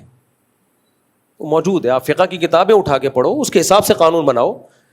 بھائی 18 سال سے پہلے بھی بچی کی شادی کی اجازت ہے, زبردستی جائز نہیں ہے, اور اس میں بچی کا مفاد دیکھا جائے گا. اگر باپ نے ایسی جگہ نکاح کیا جو بالکل میچنگ کا نہیں ہے تو پھر باپ کے خلاف کیس ہوگا. اس قانون کی ہم 100 دفعہ حوصلہ افزائی کریں گے. یہ قانون ہم نہیں مانتے میرے بھائی کہ 18 سال سے پہلے آپ لڑکا لڑکی پہ پابندی لگا دو. ہم اپنے بچے کی شادی 18 سال سے پہلے کر رہے ہیں, تو سب سے پہلے تو ہمیں جیل ہوگی. کیا خیال ہے؟ اور سب سے پہلے تو مجھے, میں نے تو دوسری شادی پہلی بیوی کی اجازت سے نہیں کی, میں تو 4 دفعہ جیل ہونا چاہیے مجھے. تو اس لیے یہ قانون چلنے والا نہیں ہے. لوگ قانون توڑیں گے اور پھر دوسرے قانونوں کی حیثیت بھی لوگوں کے دل سے ختم ہو جائے گی. جب آپ خود ایسے قانون بناتے ہو جو ملک قانون توڑنے پر لوگوں کو مجبور کرے, تو پھر باقی قوانین کی بھی 2 ٹکے کی حیثیت نہیں رہتی. قانون بناتے وقت سب سے پہلے یہ دیکھا جاتا ہے یہ چل بھی پائے گا کہ نہیں چل پائے گا. یورپ امریکہ دیکھتے ہیں, تبھی وہ شراب کو اللیگل نہیں کرتے, حالانکہ وہ چاہتے ہیں کہ اللیگل ہو جائے. لیکن کیوں اللیگل نہیں کرتے؟ ان کو پتا ہے بھائی سب پیتے ہیں, ہم بھی پی کے ہی آتے ہیں, تو ہمارا دماغ کام کرتا ہے. ٹھیک ہے اس کے بہت سارے نقصانات ہیں, لیکن اللیگل کریں گے تو مانے گا کون؟ شراب کو چھڑوانے کے لیے مذہب کی موٹیویشن چاہیے, اور مذہب اس سوسائٹی میں نہیں ہے, تو نہیں ہو سکتا, نہیں چھوڑ سکتے وہ. ہمارے یہاں اس لیے ملکی قانون کی وجہ سے, مذہب کی وجہ سے چھوڑی ہوئی ہے. ٹھیک ہے ملکی قانون اس کو سپورٹ کر لیتا ہے, لیکن اصل جو موٹیویشن, پاورفل موٹیویشن ملتی ہے, حوصلہ ملتا ہے, وہ مذہب سے ملتا ہے. دیکھو ملک اگر قانون بنا دے تم نے 1 مہینہ کھانا پینا نہیں ہے, چلے گا یہ قانون؟ صبح صادق سے لے کے غروب آفتاب تک پاکستان میں کوئی بھی نہیں کھائے گا, ملکی قانون ہے, نہیں چلے گا. اللہ نے بنا دیا, چل رہا ہے. اللہ نے بنا دیا, 1400 سال سے چل رہا ہے, ہول سیل کے حساب سے چل رہا ہے. گرمی میں بھی چل رہا ہے, جون جولائی میں بھی چل رہا ہے. ناروے میں 22 گھنٹے کا روزہ ہے, وہاں بھی چل رہا ہے. صحیح ہے نا. عرب کے ریگستانوں میں بھی چل رہا ہے. تو اللہ کے پاس, اللہ کے قانون اور اسلام کے پاس تو پاورفل موٹیویشن ہے. حکومت کے پاس ایسی موٹیویشن نہیں ہوتی. تو جب اسلامی حکومت اور اسلام کا قانون ٹکرائے گا, اسلام کہہ رہا ہے بچی کی جلدی شادی صرف جائز نہیں بلکہ ترغیب ہے, کرو. اگر اچھا رشتہ ملتا ہے, نہیں ملتا پھر نہیں, اس کے جوڑ کا مل رہا ہے تو کرو, دیر مت کرو. اور اگر زنا کا خطرہ ہے تو پھر لازمی واجب ہے, نہیں کیا گنہگار ہوگے. اور ملکی قانون کہہ رہا ہے 18 سال سے پہلے نہیں کر سکتے. تو اسلام کے کہنے پر ہم جون میں ریگستان میں 1 مہینے کا روزہ رکھ سکتے ہیں, تو بچی کی شادی کیوں نہیں کر سکتے میرے بھائی؟ کیا خیال ہے یار؟ تو یہاں تو ملک اسلام سے جب ٹکرائے گا تو قوانین کی 2 ٹکے کی حیثیت نہیں رہے گی. اب ملک کے قانون تو مجھے تھوڑی دوسری شادی کی اجازت دیتے ہیں, ہم 4 کر بیٹھے. کیوں میں پاگل ہوں یار؟ میں اس غیر اسلامی قانون کی وجہ سے اپنا نقصان کروں یار, اپنی نسل روکوں میں؟ بیگم مجھے اجازت نہیں دے رہی, میں معاذ اللہ زنا کی طرف چلا جاؤں, دوستیوں کی طرف چلا جاؤں, تو اٹھا کر پھینک دو باہر گلی میں. نئی تہذیب کے انڈے ہیں, بولو گندے. نہیں مانے گا کوئی. تو حکومت کو چاہیے ہوش کے ناخن لے, ایسے قانون نہ بنائے جو خود ملک کے لیے نقصان دہ ہوں. کوئی بھی نہیں مانتا. اس لیے اپنی بچی کا رشتہ اچھا ہے, 2 نمبر لوگوں سے مت, کیونکہ بچی جب نو عمر ہوتی ہے تو سسرال میں ظلم کا خطرہ بہت ہوتا ہے اس کے اوپر. اس لیے ہم اس چیز کی اجازت یا ترغیب جب دیتے ہیں جب آپ کو پورے طور پر کوئی اپنی بچی کے لیے سسرال ملے, اسرائیل نہ ملے. بعض سسرال کم, سسرائیل زیادہ ہوتے ہیں. وہ سسرال کم ہوتے ہیں, سسرائیل بولو زیادہ ہوتے. اور بچے کی بھی 15-16 سال میں شادی کرا دو, زنا سے بچے گا, اوٹ پٹانگ حرکتوں سے بچے گا. لیکن یہ بھی جب بچہ سمجھدار ہو, اپنی ذمہ داریاں پوری کر رہا ہو. اگر لونڈے لپاڑوں میں کھیل رہا ہے سارا دن, پڑھائی پہ توجہ نہیں ہے, ذمہ داریاں پوری نہیں کر رہا, تو پھر نہیں کرو. پھر وہ بگڑنے کا بھی خطرہ ہے. پھر وہ بچے اسپیڈ سے پیدا کرے گا, خرچہ آپ کا کرائے گا. ہر سال ایک بچہ آپ کی گود میں لا کے ڈالے گا. دادا, وہ یعنی میرے بچوں کے دادا آپ ہی کہتے تھے اسپیڈ سے پیدا کرو. وہ یہ بیان نہیں دیکھے گا کہ اپنے خرچے پہ پیدا کرو, مگر کس کے خرچے پہ؟ اپنے. تو لا کے جھولی میں ڈالتا جائے گا. ایسے واقعات بھی ہیں. میں نے منع کیا مت کر اپنے بیٹے کی شادی. وہ مجھے کہہ رہے ہیں آپ تو خود ترغیب دیتے ہو جلدی شادی کرو. میں نے کہا بھائی وہ اپنی ذمہ داریاں پوری کر کے دکھائے پھر کرو نا. نہیں جی, جوش چڑھا ہوا تھا کر دیا. اب وہ اسپیڈ پہ پاؤں, بچے پہ بچہ. وہ دادا کہہ رہا ہے کم بختوں, میں اپنی بیوی کو پالوں, اپنے بچوں کو پالوں, اپنی بیٹیوں کو پالوں, تیرے بچے بھی میں ہی پالوں, تیری بیوی کو بھی میں پالوں. تو یہ ظلم ہے بھائی. تو بچے میں پتہ چل جاتا ہے کہ آثار ہیں یا نہیں ہیں, سمجھداری کے آثار ہیں, پھر کر دو, پھر برکت دے گا اللہ تعالیٰ. تو ہاں نہیں, قوانین رفیع بھائی کہہ رہے ہیں قوانین جو بناتے ہیں شراب پی کے بناتے ہیں. ایسا نہیں ہے, بہت سے بغیر پیے بھی بناتے ہیں یار. چلے ٹھیک ہے. تو کچھ پی کے بناتے ہیں, کچھ بغیر پیے بناتے ہیں. اسمبلیوں میں سارے شرابی بھی نہیں ہوتے, اچھے برے ہر طرح کے لوگ ہوتے ہیں.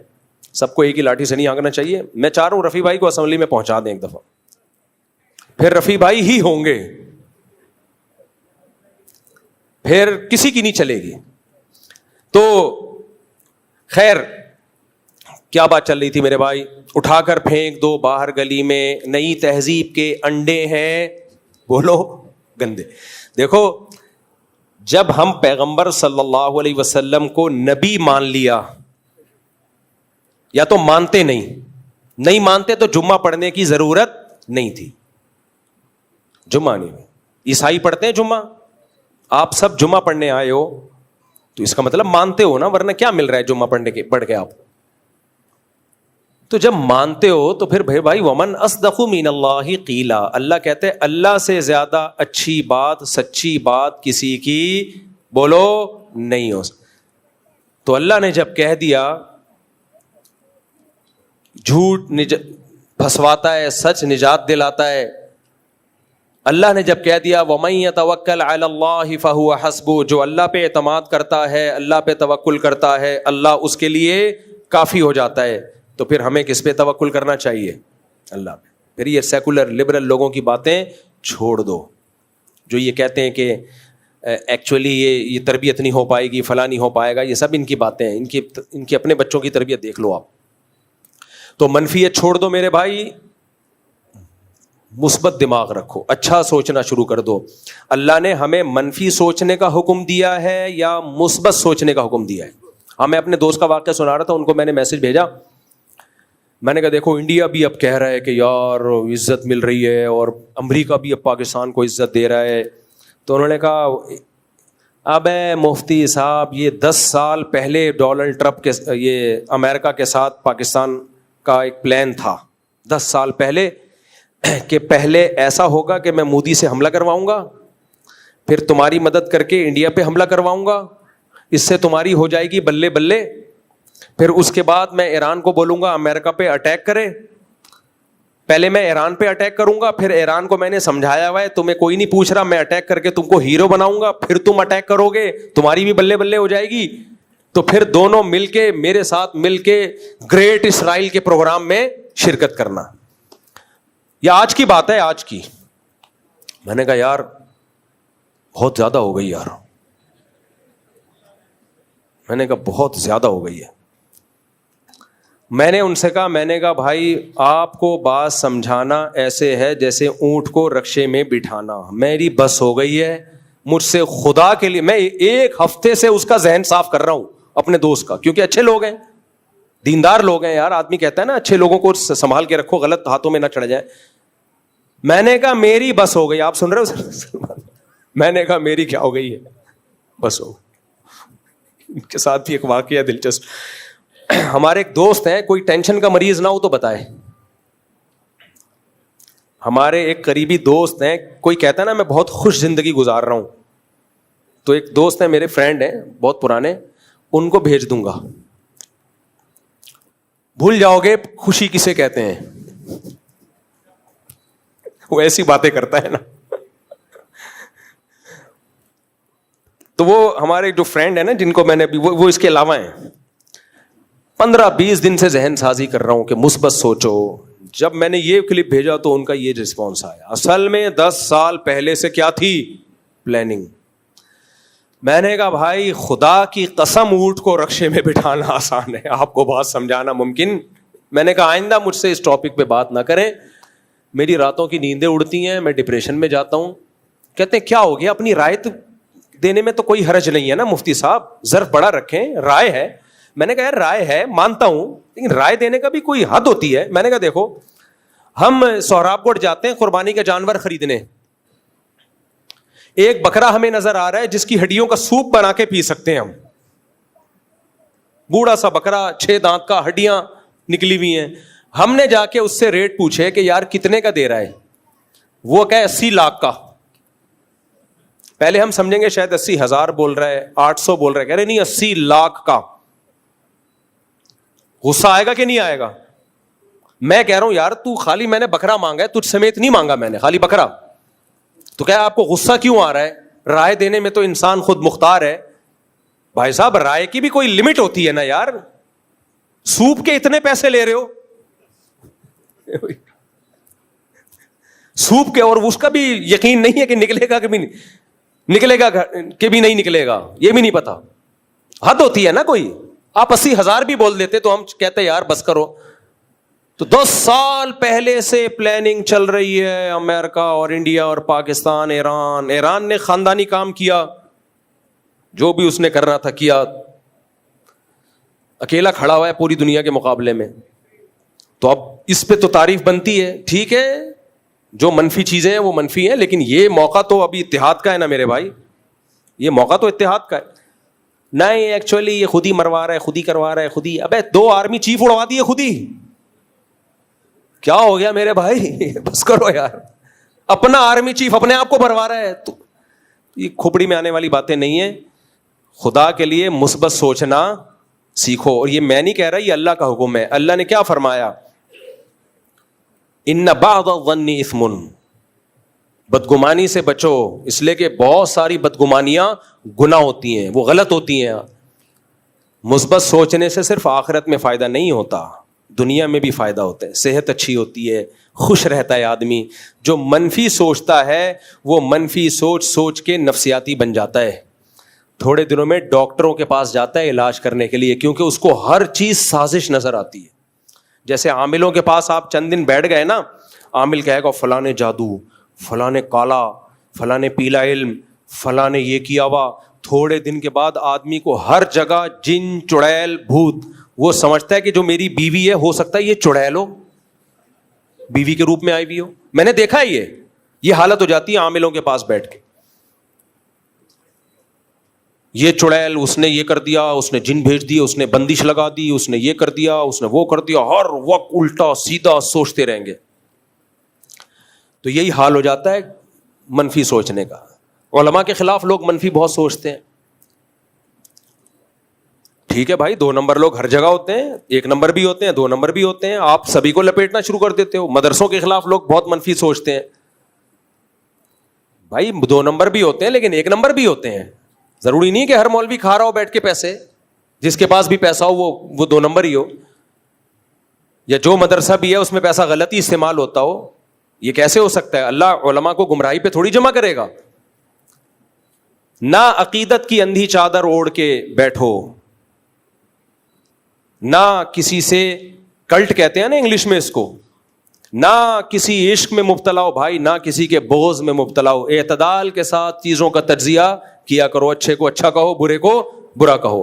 اور یاد رکھو سازش بھی ایک حد تک ہوتی ہے. دنیا میں کوئی ایسی سازش نہیں ہے جو اتنی اونچی پلاننگ کر کے بہت, اتنا اللہ نے انسان کو طاقتور نہیں بنایا ہے. یہ کورونا کے بارے میں لوگ کہتے تھے نا یہ جرثومہ پھینکا گیا ہے پوری دنیا کو برباد کرنے کے لیے. اللہ نے انسان کو ابھی اتنا طاقتور نہیں بنایا ہے کہ جب چاہے دنیا کو, نظام کو تباہ و برباد کر دے. ایسا نہیں ہوتا. اب آپ کہہ سکتے ہو ایٹم بم تو کر سکتا ہے, لیکن پھر اللہ نے ایٹمی طاقت کسی ایک کنٹری کو نہیں بنایا. اس کو روکنے کے لیے بہت سارے ملکوں کو ایٹم بم دے دیا اللہ نے, تاکہ وہ نہ پھاڑ سکیں. تو فطرت خود انوالو ہوتی ہے, بہت سی چیزوں کو کنٹرول کر رہی ہوتی ہے. فطرت کسی ایک کو بہت زیادہ آگے جانے نہیں دیتی. نبی کی صحیح حدیث ہے, حق علی اللہ الا یرتفع شیء الا وضعه او کما قال صلی اللہ علیہ وسلم. اللہ کے ذمہ یہ لازم ہے کہ جب کوئی بہت اوپر جائے گا اللہ اس کو نیچے لائے گا. طاقت کا توازن اللہ بھی تقسیم کرتے ہیں تاکہ انسان زمین کا خدا نہ بن جائے. تو اس لیے مثبت سوچا کرو میرے بھائی. بیان تو میں نے کہاں سے شروع کیا تھا, کہیں اور کو ختم ہو رہا ہے. کوئی ایسی بات نہیں ہے, اگر اچھی بات سننے کو مل جائے تو کوئی ایسی بات نہیں ہے میرا خیال ہے. تو اللہ تعالیٰ سے دعا ہے اللہ ہمارے ملک کی بھی حفاظت کرے, اور اللہ ہمیں ہمارے ملکی حالات پر خوش ہونے کی توفیق عطا فرمائے. جس کی شادی ہو اللہ دولہا کو خوش ہونے کی توفیق عطا فرمائے. آخری بات کر کے بس بیان ختم کرتا ہوں. ہمارے ایک استاذ ہیں, انہوں نے ایک بات کی کہ پاکستانی قوم کی مثال ایسے ہو گئی ہے کہ جیسے کسی کی شادی ہو تو ایک لوگ مبارکباد دے رہے ہیں دولہا دلہن کو. ایک بندہ کہتا ہے میں حقیقت پسند ہوں, میں دھوکے میں نہیں آتا, میں مبارکباد نہیں دوں گا. کیوں نہیں دے رہا مبارکباد؟ بھائی ہو سکتا ہے ان میں طلاق ہو جائے,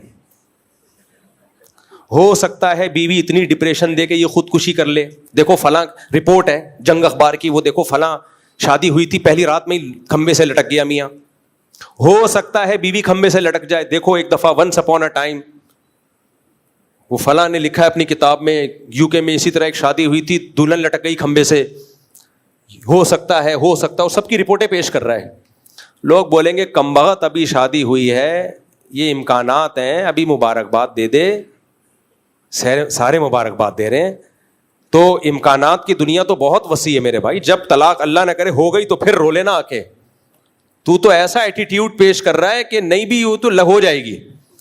ہمارے ایک دوست کا نکاح تھا, انہوں نے اپنی سسرال کو بتایا کہ ہو سکتا ہے میں دوسری شادی کر لوں. رشتہ ٹوٹ گیا, میرے پاس آیا روتا ہوا. میں نے کہا تم نے پکی ڈھکی کرنی تھی؟ کہہ رہا نہیں کرنی تو نہیں تھی, لیکن امکان تو ہے نا. میں نے کہا امکانات تو بہت زیادہ ہیں. میں نے کہا امکان تو یہ بھی ہے کہ ہو سکتا ہے تم اس کو قتل کر دو. کیوں بھائی؟ ہو سکتا ہے وہ تمہیں قتل کی کوشش کرے اور تم پہلے سے اس کو جان بچانے کے لیے قتل کر دو. تو سسرال کو پوری رپورٹ پیش کرنی تھی. آپ نے یہ کہنا تھا دیکھو میری آپ کی بچی سے شادی ہو رہی ہے, اگر اس نے قتل کی کوشش کی نا تو میں مار دوں گا اس کو. ویسے تو نہیں ماروں گا, لیکن اگر کوشش کی تو میں کیا کروں گا؟ مار دوں گا. وہ کہیں گے کب کوشش کر رہی ہے؟ تو آپ کہو میں نہیں کہہ رہا کوشش کر رہی, اگر کی اگر اس نے میرے ماں باپ کو گالی دی میں رکھ کے چماٹ ماروں گا. بیٹا ہم نے اپنی بیٹی کی تربیت کی ہے, گالی نہیں دے گی. میں کب کہہ رہا ہوں انکل گالی دے گی, اگر کی, کیونکہ میں صاف گو آدمی ہوں, حقیقت پسند ہوں, ہوائی دنیا میں احمقوں کی جنت میں ہی نہیں رہتا. ابھی ریٹرن میں لکھواؤں گا اور پولیو کے قطرے نہیں پلاؤں گا میں. یہ بھی ہوتا ہے, ایک شادی اس طرح ٹوٹی, وہ بندہ پہلے سے کہہ رہا ہے میں پولیو کے قطرے نہیں پلاؤں گا, وہ کہیں گے کمبخت بچہ تو پیدا ہونے دے, ابھی شادی کہاں ہوئی ہے. یہ تو میں نے اپنی آنکھوں دیکھا واقعہ ہے. ایک بندے کو میں لے گیا تو وہ اس کی شادی نہیں ہو رہی تھی, تو وہ رشتے والوں نے اس کو بولا, لڑکی والوں کے ابا سے, لڑکی سے ابا سے ملایا. ابا کو پہلے کہہ رہا ہے میں دیکھیں پولیو کے قطرے نہیں پلاؤں گا. وہ کہہ رہے ہیں مفتی صاحب کیا لے کر آئے ہو آپ؟ کہ یار مجھے نہیں پتا تھا. وہ نہیں دی انہوں نے, پہلے ہاں ہونے دے, بچہ پیدا ہونے دے, اس کے بعد یہ باتیں ہیں یار. تو یہ ہے منفی. تو جو کام جو اچھا ہو رہا ہے اس پہ کیا کرنا ہے بھائی, خوشی منانی ہے. باقی سائڈ افیکٹ تو ہر اچھے کام کے تھوڑے بہت ہوتے ہیں, تو جب ہوں گے تو اس وقت رو لینا بیٹھ کے. اللہ ہم سب کو خوش رہنے کی توفیق عطا فرمائے, یہ بہت بڑی ٹینشن. جزاکم اللہ, سبحانک اللہ و بحمدک. آج جو میں نے بیان شروع کیا تھا نا کہ انسان کو اپنی اصلاح کی فکر ہونی چاہیے, یہ بیان میں نے یہاں سے شروع کیا تھا. تو اگلے ہفتے پھر جب دوبارہ بیان ہوگا جمعے کا تو انشاءاللہ پھر اس کو میں کنٹینیو کر لوں گا. تو اس میں یہ تھا کہ اپنی اصلاح کی فکر, دوسرے کی اگر اصلاح کرنی ہے تو وہ بھی اپنی نیت سے, کہ اگر میں تبلیغ نہیں کروں گا تو اللہ مجھ سے میرے بارے میں سوال کرے گا. تو دوسرے کو تبلیغ بھی اپنی نیت سے کرنا فرض ہے کہ بھائی میری ذمہ داری ہے, میں اپنے آپ کو بچانے کے لیے دوسرے کو تبلیغ کر رہا ہوں. اس پہ انشاءاللہ پھر ہم بیان کریں گے دوبارہ. میرا سوال یہ ہے کہ یہ جو پانی کے معاملات ہیں واٹر بورڈ کے, سمجھے, تو ایک تو یہ ہے کہ لائن مین سے لے کے, آواز آ رہی ہے آواز, لائن مین سے لے کے ایم ڈی تک جو بھی واٹر بورڈ سے وابستہ ہیں, جو اپنی ذمہ داری پوری نہیں کر رہے. جی, اب لائن مین وال نہیں کھول رہا, کہیں پانی دیکھیں ناانصافی یہ ہے کہ کہیں پانی روز آ رہا ہے, کہیں ایک دن بیچ کر کے آ رہا ہے, اور کہیں 4 دن بعد آ رہا ہے. یہاں 25 دن بعد پانی آیا ہے. اب وہ میں نے دیکھا ایک ویڈیو آئی ہے, جو نہر ہے, جو ڈیم کہا جاتا ہے, اس ڈیم سے جو پانی آ رہا ہے ہم لوگوں کے پینے کے لیے, کراچی والوں کے لیے یا خاص طور پر نارتھ کراچی والوں کے لیے, وہ اس کے اندر ہزاروں لوگ نہا رہے ہیں. اور اس کے اندر جو ہے نا, جب نہاتے ہوئے انسان پیشاب بھی کر سکتا ہے, تھوکتا تو ہے ہی لیکن پیشاب بھی کر سکتا ہے. تو آیا اس پانی کی کیا حیثیت ہے کہ ایک تو پانی بہتا ہوا وہ ہوتا ہے پاک, جو دریاؤں سے بہتا ہوا آ رہا ہے اور آگے تک بہتا ہوا جا رہا ہے. یہ پانی ڈیم سے آ کے ہماری لائنوں میں آ کے ہمارے گھروں میں آ رہا ہے. تو آیا اس پانی کی کیا حیثیت ہے؟ اور جو لوگ اس کے ذمہ دار ہیں کہ وہ ان کو نہانے والوں کو روکیں, اور جو لوگ جو ذمہ دار ہیں وہ کام یہ نہیں کر رہے, تو کیا ان کی روزیاں حرام نہیں ہیں؟ اور پھر وہاں واٹر ٹینکر پانی کے بھرے جا رہے ہیں رشوتیں دے کے, تو وہ ان کی روزی حرام نہیں ہے جو واٹر ٹینکر وہاں سے بھر کے پانی بیچ رہے ہیں؟ یہاں سے تو خرید رہے ہیں سقیزن سے, یہاں کے معاملات ہو رہے ہیں, لیکن وہاں واٹر ٹینکر لائن سے لگے ہوئے ہیں اور وہ واٹر ٹینکر بھر رہے ہیں پانی اور وہ بیچ رہے ہیں. تو ان کی روزی کا کیا حال ہوگا؟ اور یہ جو ذمہ دار ہیں جو ان کو نہانے والوں کو روکیں اور جو نہیں روک رہا ہے, ان کی روزیاں حرام نہیں ہے؟ اپنے بچوں کو حرام نہیں کھلا رہا وہ؟ دیکھو بھائی مسئلہ یہ ہے کہ پاکستان کراچی میں جہاں سے پانی آتا ہے نا, یہ 2 جھیلوں سے آتا ہے. تو ہب ڈیم سے آتا ہے یا ادھر سے کینچر جھیل ہے, پتہ نہیں کیا نام ہے اس کا, وہاں سے پانی آتا ہے. ان کا کہنا یہ ہے کہ اس پانی میں انسان روزانہ نہاتے ہیں, تھوکتے بھی ہیں, اور بھی رپورٹیں پیش کرتے ہیں, وہ پیشاب بھی کرتے ہوں گے. یہ تو خالی انسانوں کا کہہ رہے ہیں, ہم نے کتے نہاتے ہوئے دیکھے ہیں. کتے, بھینسیں, گائیں, جس کو موقع ملتا ہے پانی میں اتر کے انجوائے کرتا ہے وہ. پھر وہ پانی آتا ہے ہمارے نلکوں میں, ہم پیتے ہیں اس پانی کو. ٹھیک ہے, ایز اٹ از نہیں آتا, گورنمنٹ اس کو فلٹر کرتی ہے, لیکن اتنی بات تو ہے نا کہ آپ جو پانی لوگوں کے پیٹ میں جائے گا, جس پانی سے لوگ نہا رہے ہیں, برتن دھو رہے ہیں, اس میں گورنمنٹ کو اتنی نگرانی تو کرنی چاہیے کہ کم از کم کتے تو نہ نہائیں اس کے اندر. تو ہم نے معلومات کی تو پتہ چلا کہ اس پانی میں پبلک کو نہانے کی پرمیشن نہیں ہے, اللیگل ہے اس پانی میں نہانا. تو اگر یہ اللیگل ہے تو جو اس کی حفاظت پہ مامور لوگ ہیں وہ اپنی ڈیوٹی پوری نہیں کر رہے, تو یقیناً ان کی آمدن حرام ہوگی. گورنمنٹ کی طرف سے ان کو جو تنخواہ مل رہی ہے وہ حرام ہوگی, کیونکہ وہ اپنی ذمہ داری پوری نہیں کر رہے. تو گورنمنٹ کو چاہیے اس پہ نوٹس لے, جو پانی پینے کا آ رہا ہے اس میں لوگوں کو نہانے سے منع کرے. ویسے نہائیں جن کھیتوں سے پانی سے کھیتوں کو سیراب کیا جاتا ہے اس میں نہائیں, بھینسوں کو بھی نہلائیں, اس میں خود بھی نہائیں. نہانے سے کوئی منع نہیں کر رہا, لیکن یہ جو کراچی میں 2 بڑی نہریں آ رہی ہیں پانی کے لیے, اس میں پبلک کے نہانے پر پابندی ہونی چاہیے, کیونکہ صرف نہائیں گے نہیں, بچے تو پیشاب بھی کریں گے اس کے اندر. تو گورنمنٹ کہتی ہے ہم فلٹر کرتے ہیں, ٹھیک ہے آپ فلٹر کرتے ہیں, لیکن کوئی انسانیت بھی کوئی چیز ہوتی ہے نا, یہ تھوڑی کہ پیشاب کر دو پانی میں فلٹر کر کے پلا دو کسی کو بھی. باقی وہ پانی ناپاک نہیں ہوتا, کیونکہ بہتا ہوا پانی ہے, جب تک اس میں بدبو نہیں آئے گی وہ ناپاک نہیں کہلائے گا, لیکن صحت کے لیے بہرحال انتہائی نقصان دہ. اور آپ کی یہ بات بالکل درست ہے کہ گورنمنٹ کو بھی نوٹس لینا چاہیے, اور جن لوگوں کو وہاں گورنمنٹ نے متعین کیا ہوا ہے پانی کی حفاظت پر, وہ ذمہ داری پوری نہیں کر رہے, تو ان کی آمدن بھی حرام ہے اور ناجائز ہے. تو یہ بات بالکل معقول ہے آپ کی. دیکھو واٹر ٹینکر جو بھر رہے ہیں نا, یہ بات ہم نے اپر لیول پہ پہنچائی ہے کہ اس کام کو واٹر مافیا کو روکا جائے. واٹر ٹینکر ڈائریکٹ لائنوں سے پانی لیتے ہیں, پھر ایک ٹینکر مافیا ہے, یہ پانی لیتے ہیں پھر وہ ڈسٹریبیوٹ کرتے ہیں. تو جب ہمارے اعلیٰ عہدیداروں سے اس بارے میں بات ہوئی, رینجرز والوں کی بات کر رہا ہوں, جو سندھ گورنمنٹ ہے اس کی بات نہیں کر رہا, تو ہمیں یہ بتایا گیا, جواب یہ دیا گیا, اب وہ جواب صحیح ہے غلط ہے وہ فیصلہ آپ خود کریں. وہ جواب یہ دیا گیا ہے کہ سندھ گورنمنٹ لوگوں کو پراپر وے میں پانی دے نہیں رہی. کہیں پانی اتنا آ رہا ہے کہ ندیاں کی ندیاں بہہ رہی ہیں, کہیں نل کا کھولو تو ہوا کے علاوہ کچھ بھی نہیں آتا. تو ہم اگر یہ ٹینکر مافیا کو بھی روک لیں گے تو اس سے یہ نہیں ہوگا کہ پانی پہنچنا شروع ہو جائے گا, بلکہ جن کے گھروں میں ٹینکر کے ذریعے پانی آ رہا ہے نا, تو یہ آپشن بھی ان کے پاس سے ختم ہو جائے گا, وہ اس سے بھی جائیں گے, قحط پڑ جائے گا بالکل. تو جب تک یہ پانی کی لائنوں کا پورا سسٹم صحیح نہیں ہو جاتا, اور یہ گورنمنٹ کرے گی, تو جب تک یہ سسٹم صحیح نہیں ہو جاتا کہ پانی کی ڈسٹریبیوشن صحیح ہو. اس کی ایک آسان مثال دیتا ہوں. ہم نے اعلیٰ عہدیداروں سے بات کی کہ آپ اسمگلنگ کو مکمل کیوں نہیں بین کر دیتے, چوری چھپے بہت سی جگہوں پہ چھپڑ میں اسمگلنگ ہو رہی ہے اور وہاں حکومتی لوگ بیٹھے ہوئے ہوتے ہیں. تو ان کا جواب یہ تھا کہ کچھ علاقے ایسے ہیں جہاں ہم نے اسمگلنگ پہ زیادہ خود ہی کنٹرول نہیں کر رہے, کیونکہ گورنمنٹ وہاں خود سے تو لوگوں کو کچھ دے نہیں سکتی, اور اسمگلنگ کو لیگل بھی نہیں کر سکتی. لیگل کرے گی تو دبا کے شروع ہو جائے گی. تو انلیگل کیا ہوا ہے, لیکن جانے دیا ہوا ہے کہ تھوڑا بہت ہمیں بھی کھلاؤ خود بھی کھاؤ, کیونکہ اگر بالکل روک لیا جائے گا تو وہ آٹے ڈال کے بھی نہیں رہیں گے, وہ لوگ مر جائیں گے قحط سے. تو جب تک گورنمنٹ کا کہنا ہے کہ ہمارے پاس کوئی آلٹرنیٹ نہیں ہے تو ہم کیا کریں. اب یہ گورنمنٹ صحیح کہہ رہی ہے غلط کہہ رہی ہے, میں اس کا ذمہ دار نہیں ہوں, لیکن یہ کہا ہے. تو یہ ٹینکر مافیا کا بھی ایسا ہی ہے, اگر 100% اس کو بند کر دیا, روک دیا, تو ہمارے گھر تو ٹینکر سے پانی آ رہا ہے بھائی, پتا چلا لائن سے بھی گئے اور ٹینکر سے بھی گئے. تو ٹینکر مافیا کو بین کرنا چاہیے, لیکن اس سے پہلے لائنوں میں تو پانی دو. تو پہلے لائنوں میں پانی آنا شروع ہو جائے, پھر ہم ٹینکر مافیا کے خلاف جلوس نکالیں گے انشاءاللہ. صلو علی الحبیب. چلو بھائی اگلا سوال. ٹھیک ہے.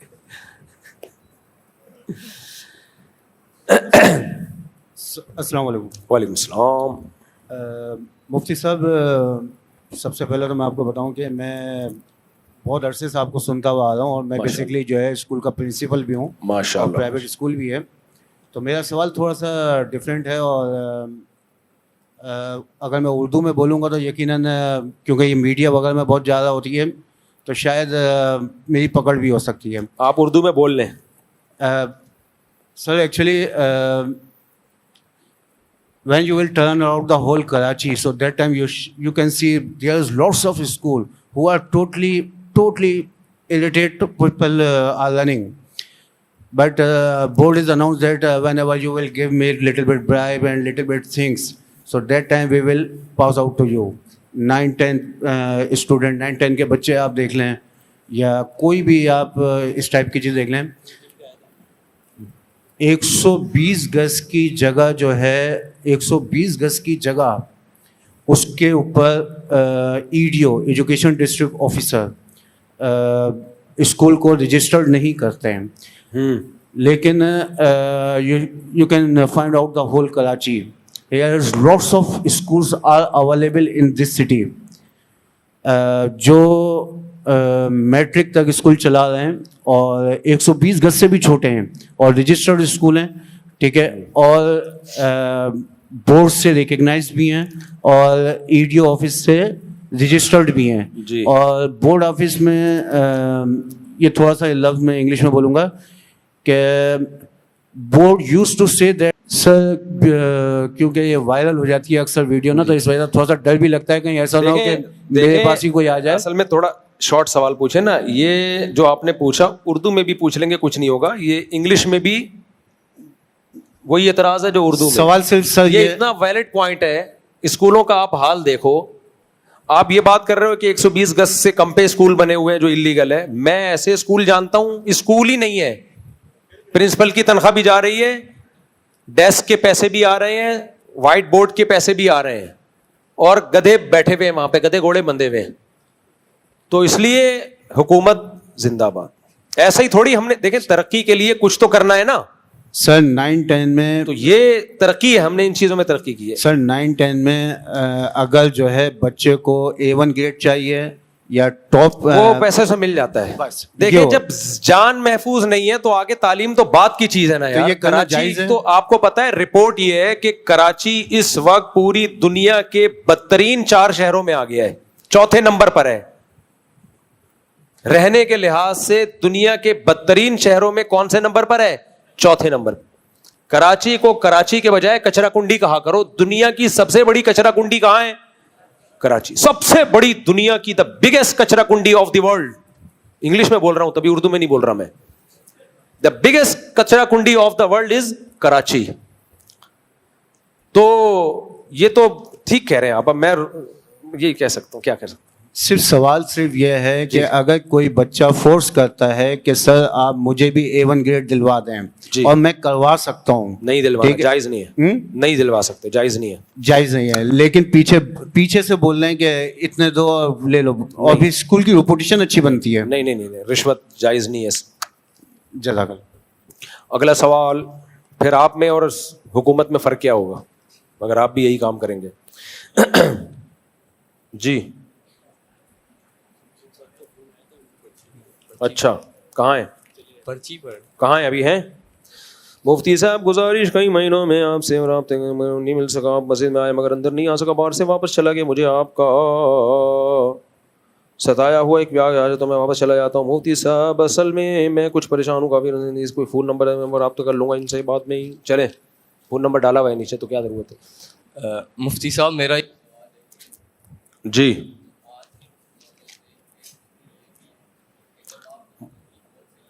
مائک تو آن کریں یار، سب کو سوال تو آئے نا. جب آپ دشمن کی فوج سے لڑ رہے ہوتے ہیں تو اصول یہ ہے کہ اس کے جو عورتیں، بچے اور بوڑھے ہیں، یعنی لوکل مقامی آبادی، اس پر ان کو مارنا یا کسی بھی طرح کی اذیت دینا ناجائز ہے.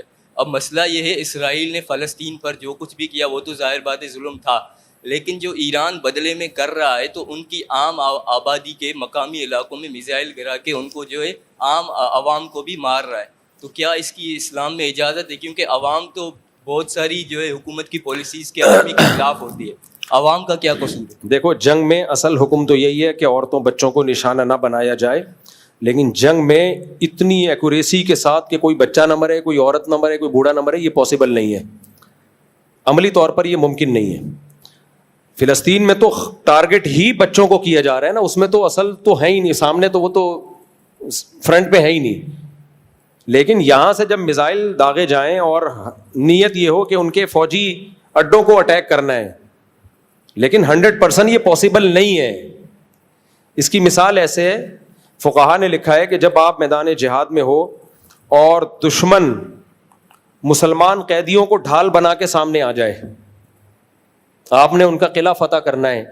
اب انہوں نے کیا کیا، مسلمان قیدی سامنے لا کے کھڑا کر دیا کہ تیر مارو گے تو ان کو لگے گا، تو شرعاً ان کو بھی تیر مارنا جائز ہے. وجہ اس کی یہ کہ پھر تو آگے بڑھ ہی نہیں سکیں گے، فتح ہو ہی نہیں سکتی، وہ کھا جائیں گے ہمیں، طاقت میں آ جائیں گے. تو اس میں علماء نے لکھا ہے کہ نیت کرے گا، اللہ میں اس مسلمان کو مارنے کی نیت نہیں کر رہا، میری نیت اس کو مارنا ہے، لیکن اس نے ڈھال بنا لیا، میرے پاس کوئی آپشن نہیں ہے.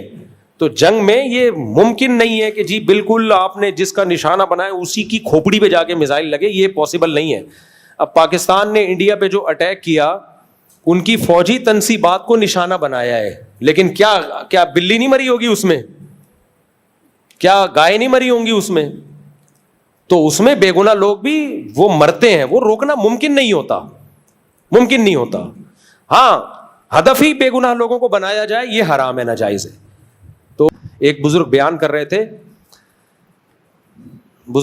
رہے تھے کہ گورباچوف تھا نا جو افغانستان میں آیا تھا, رشیا کا صدر, کیسا بیڑا غرق کیا اس نے افغانستان کا, 16 لاکھ افغانی شہید کر دیے تھے جب نہیں رشیا کا انقلاب آیا تھا. تو ایک بزرگ بیان کر رہے تھے, ہائے گورباچوف نے ظلم کیا, بیچارہ جہنم میں جائے گا, میں چاہتا ہوں وہ ایمان لے آئے اور میں اس کو جنت میں لے جاؤں, ہائے ہائے ہائے ہائے. تو ایک افغانی بیٹھا ہوا تھا, کیونکہ اس نے تو لاشیں دیکھی تھی نا افغانستان میں, اس نے کہا مولوی صاحب گورباچوف قیامت میں ملے نا, اس کو بھی کوٹوں گا, تجھے بھی پکڑ کے کوٹوں گا ساتھ میں. گورباچوف کو تو چھوڑوں گا نہیں, تجھے بھی نہیں چھوڑوں گا. ایک حد ہوتی ہے میرے بھائی. موسیٰ علیہ السلام نے آخر میں فرعون کے خلاف بد دعا کی تھی, موسیٰ علیہ السلام اور ہارون علیہ السلام نے, اے اللہ فرعون کے دل پر مہر لگا دے اور ایسا سخت دل کر دے کہ اب اس کو ایمان کی توفیق ہی نہ ملے, ایسا نہ ہو آخر میں توبہ کر کے مر جائے اور سارے گناہ معاف کروا کے چلا جائے. اللہ تو معاف کر دیتا ہے. تو یہ سارے قتل جو اس نے کیے, ہم پہ ظلم کیا, یہ معاف نہیں ہونا چاہیے. اللہ اس کے دل کو سخت کر, اس سے توبہ کی توفیق چھین لے. جب تک دردناک عذاب نہ دیکھ لے توبہ کی توفیق نہ ملے اس کو, کیونکہ عذاب دیکھنے کے بعد توبہ قبول نہیں ہوتی. تو ایک حد تک انسان کو نرم دل ہونا چاہیے, اس کے بعد پھر بد دعائیں ہی بنتی ہیں. تو اتنے نیک نہ بنے کہ ہائے بیچارے بیچارے بیچارے بیچارے نہیں ہیں, سارے ایک جیسے ہیں. چلو السلام علیکم مفتی صاحب. مفتی صاحب میرا نام حمزہ ہے, میں خاص طور پر لاہور سے آیا ہوں آپ سے ملنے کے لیے. آپ کے میں 2015 سے بیان سن رہا ہوں. اچھا اچھا. تو اللہ تعالیٰ کی توفیق سے اور آپ کے بیانوں کی وجہ سے ہی میں نے ماشاءاللہ اب داڑھی رکھی ہے. واہ واہ واہ. جب مجھے کوئی کہتا ہے نا آپ کا بیان سن کے داڑھی رکھی ہے, مزہ آ جاتا ہے, کیونکہ داڑھی رکھنا نوجوان کے لیے بہت مشکل ہے. لوگ کہتے ہیں ہم نیک بن جائیں ملا نہ کہلائیں, اس لیے داڑھی رکھ لی, اس کا مطلب اس نے یونیفارم پہن لیا ہے. اور بڑا اس سے ایک روحانی طور پہ چینج فیل کیا ہے میں نے. گناہوں سے اب جو ہے نا وہ شرم آتی ہے گناہ کرتے ہوئے داڑھی رکھ کے. تو مجھ سوال میرا آپ سے, ایک تو ریکویسٹ تھی, ایک تصویر آپ کے ساتھ لینی تھی, اور دوسرا ایک سوال میرا یہ تھا کہ میں سی اے بیک گراؤنڈ سے, مطلب سی اے پروفیشن سے میرا تعلق ہے. تو ہمارے پروفیشن میں ایک بہت زیادہ جو ہے نا وہ کنفیوژن ہوتی ہے کہ ہم لوگ آڈٹس کرتے ہیں مختلف کمپنیز کے. تو اس میں کئی کمپنیز ہیں جن کا سودی بینک کے ساتھ لین دین ہوتا ہے, کئی دفعہ بینکس کا آڈٹ کرنا پڑ جاتا ہے. تو وہ جو آڈٹ ہم لوگ کر رہے ہوتے ہیں, دیکھیں آڈٹ کر لیں, میں سوال سمجھ, کیونکہ سوال بہت پوچھا جاتا ہے نا, آڈٹ کر لیں, اس کی جو انکم ملے گی وہ نہ لیں, وہ ٹریننگ کا حصہ ہے تو وہ کر لیں, لیکن اس کی انکم جو ملے اس دوران وہ سب صدقہ کریں. جیسے ہم لوگ فرم کے اندر, میں سمجھ گیا, یہ سوال کامن, چارٹرڈ اکاؤنٹنٹ جو بھی اکاؤنٹنگ پڑھے ہوتے کامن سوال ہے یہ, تو کر لیں, لیکن اس کی ارننگ حلال نہیں ہے, اور نیت یہ ہو آپ کی کہ میں صرف سیکھ رہا ہوں. اور مجھ سے صاحب ایک چھوٹا سوال اور تھا. ابھی ماشاءاللہ میرے ایک بیٹے کی ولادت ہوئی ہے, تو 2 بچے ہو گئے میرے الحمدللہ. اب جو میری مسز ہیں وہ یہ کہتی ہیں کہ ابھی یہ 2 پہلے بڑے ہو جائیں, اس کے بعد ہم تیسرے کا سوچیں گے, کیونکہ ان کو سنبھالنا بہت مشکل ہے. دیکھو 2 بچے ہو گئے, اس کے بعد ہم تیسرے کا سوچیں گے, پہلے بڑے ہو جائیں گے, یہ سوچ تو غلط ہے. ہاں یہ ضرور ہوتا ہے کہ 2 بچے ہو جائیں تو عورت کے لیے فوراً ہی تیسرا آ جائے, تو ان تینوں کو سنبھالنا مشکل ہوتا ہے. تو اس بیس پہ کوئی تھوڑا سا وقفہ دے دے تو کوئی حرج نہیں ہے اس میں, 2-3 سال کا. لیکن یہ بھی ایک فضول حرکت اس لیے ہے کہ یہ وقفہ فطرت خود دیتی ہے, یعنی اللہ کا نظام ہے نا, اور اللہ کو بھی تو پتا ہے کہ ایک دم سے اتنے نہیں سنبھالے جائیں گے. تو ایسا نہیں ہوتا کہ آپ چاہیں کہ ہر سال بچہ پیدا ہو جائے تو ہو بھی جائے گا, ایسا پریکٹیکلی ہوتا نہیں ہے. فطرت نے خود وقفے کے لیے انتظامات کیے ہوئے ہیں. ایسا نہیں ہوتا آپ کی شادی ہوئی تو ہر سال بچہ آ رہے ہیں, تو ریئر ہوتے ہیں ایسے, 100 میں کوئی 1 آدھ کیس ہوگا. نارملی ایسا ہوتا نہیں ہے, نیچر خود انوالو ہو جاتی ہے. وہ کیسے انوالو ہوتی ہے؟ جب ماں بچے کو فیڈ کراتی ہے تو پریگننسی کا چانس 80-90% ویسے ہی کم ہو جاتا ہے, بہت کم چانس ہوتا ہے. تو یہ آٹومیٹیکلی قدرت کی طرف سے ہوتا ہے. اگر نہیں ہو رہا تو کوئی کرنا چاہے 2-3 بچوں کے بعد 2-3 سال کا, شریعت میں کوئی حرج نہیں ہے. لیکن نیت یہ نہیں ہونی چاہیے کہ میں خرچے نہیں اٹھا سکتا. اور دوسری بات یہ کہ اس کا عورت کو ہوگا بہرحال نقصان, کیونکہ یہ جو کہتے ہیں نا وقفہ کم ہوگا تو بچے پالنا مشکل ہوگا, پریکٹیکلی ایسا ہوتا نہیں ہے, کیونکہ پہلا والا بڑا ہو جاتا ہے اس وقت تک. وہ بچی ہے تو گھر ماں کے ساتھ سنبھالتی ہے, بیٹا ہے تو وہ نیچے والے بہن بھائیوں کو سنبھال لیتا ہے. میں اپنا بتاؤں, میرے جس گھر میں بچے زیادہ ہیں ان کو ہم نے آسانی سے سنبھالا ہے, کیونکہ بچے نے خود مل کے ایک دوسرے کو سنبھالا ہے. اور جس میں کم ہے ان کو سنبھالنا مشکل ہے. تو بچے خود ایک دوسرے کو سنبھالتے ہیں, تو جن کے بچے ہیں ان کو بچوں کی ضرورت زیادہ ہے. تاکہ ان کے بہن بھائی ایک دوسرے کو سنبھالیں. سر ماں ہی نہیں سنبھال رہی ہوتی. میں نے تو شرعی مسئلہ بتا دیا کہ روک سکتے ہیں وقتی طور پہ, لیکن بہتر کیا ہے وہ میں نے بتا دیا. بہتر یہی ہے کہ نہ روکیں. مجھ تصویر کے لیے اگر ہاں وہ اس کے بعد انشاءاللہ. آ جاؤ میرے بھائی, بلکہ ابھی آ جاؤ. تیرا بچہ, آپ کا بچہ, یعنی میرا بچہ, تیرا بچہ کہہ رہا تھا میں, پرنسپل صاحب کا بچہ. السلام علیکم, جلدی سے, شاباش, nice to meet you, how are you, fine. دبا دے دبا دے دبا دے, ادھر دیکھو ادھر دیکھو, شاباش. چلو آ جاؤ لاہور والے, لاہور اسٹیشن. وعلیکم السلام. لسی, سجی کے پائے, کھجی کے پائے. کیا لکھا ہوا ہے یار, پڑھ کے سناؤ کیا لکھا ہوا ہے. پینسل سے لکھا ہوا ہے اتنا ہلکا ہلکا. اور کوئی سوال؟ جو میرا نام, میرا تعلق میڈیکل فیلڈ سے ہے. میرا سوال ہے نام عبدالصمد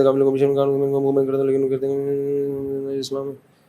بھائی کہہ رہے ہیں کہ وہ کہتے ہیں کہ اگر کمیشن دینے سے قیمت میں فرق پڑتا ہے, کمیشن پہ بہت سے لوگ کام کرتے ہیں, جائز ہے کام کرنا کمیشن پہ بھی, اس میں کوئی شریعت نے ناجائز نہیں قرار دیا. چاہے دواؤں کی قیمت میں فرق پڑ رہا ہو تو اس سے کیا فرق پڑتا ہے, وہ تو پڑے گا, نیچرل ہے یہ. دھوکہ نہ ہو کسی کے ساتھ. گائے کی پڑھنا, کوئی کیا بول رہا ہے بھائی, گانے کی لیرک پڑھنا, گانا صرف بیوی کو سنا سکتے ہیں, اس کے علاوہ گانے گنگنانا گانا جائز نہیں ہے, صرف بیوی کے لیے جائز ہے. اور اس کو سناتے ہوئے موت آتی ہے انسان کو, آدمی کہتے ہے تجھے کیوں سناؤں میں. تو جو پرانے گانے یاد ہیں, لوگ کہتے ہیں گانا سنانے کے لیے تو سننا بھی نہیں, سننا نہیں ہے, پرانے یاد ہوتے ہیں. بعض دفعہ بسوں میں نہ چاہتے ہوئے بھی گانا, اب ہم کبھی بس میں, پہلے اب تو چھوڑ دیا سفر سیکیورٹی کی وجہ سے, کبھی زندگی میں جو پرانے گانے سنے ہوئے تھے بس میں جاؤ, وہ لگتا ہے تو یاد آ جاتے ہیں. گانا نہیں بھولتا انسان, تو وہ پرانے گانے یاد آ جاتے ہیں. وہ پرانے گانوں کی شاعری بھی ہوتی تھی, ٹائٹ قسم کی شاعر. تو لڑکے بتاتے ہیں, لونڈے لپاڑے بتاتے ہیں کیا آ رہا ہے, ٹھشن کے علاوہ کچھ بھی نہیں ہے. پہلے گانوں میں شاعری ہوتی تھی, وہ گانے آپ بیوی کو سناؤ, بیوی بھی کہے گی ماشاء اللہ آج پتہ چلا آپ کو مجھ سے محبت ہے.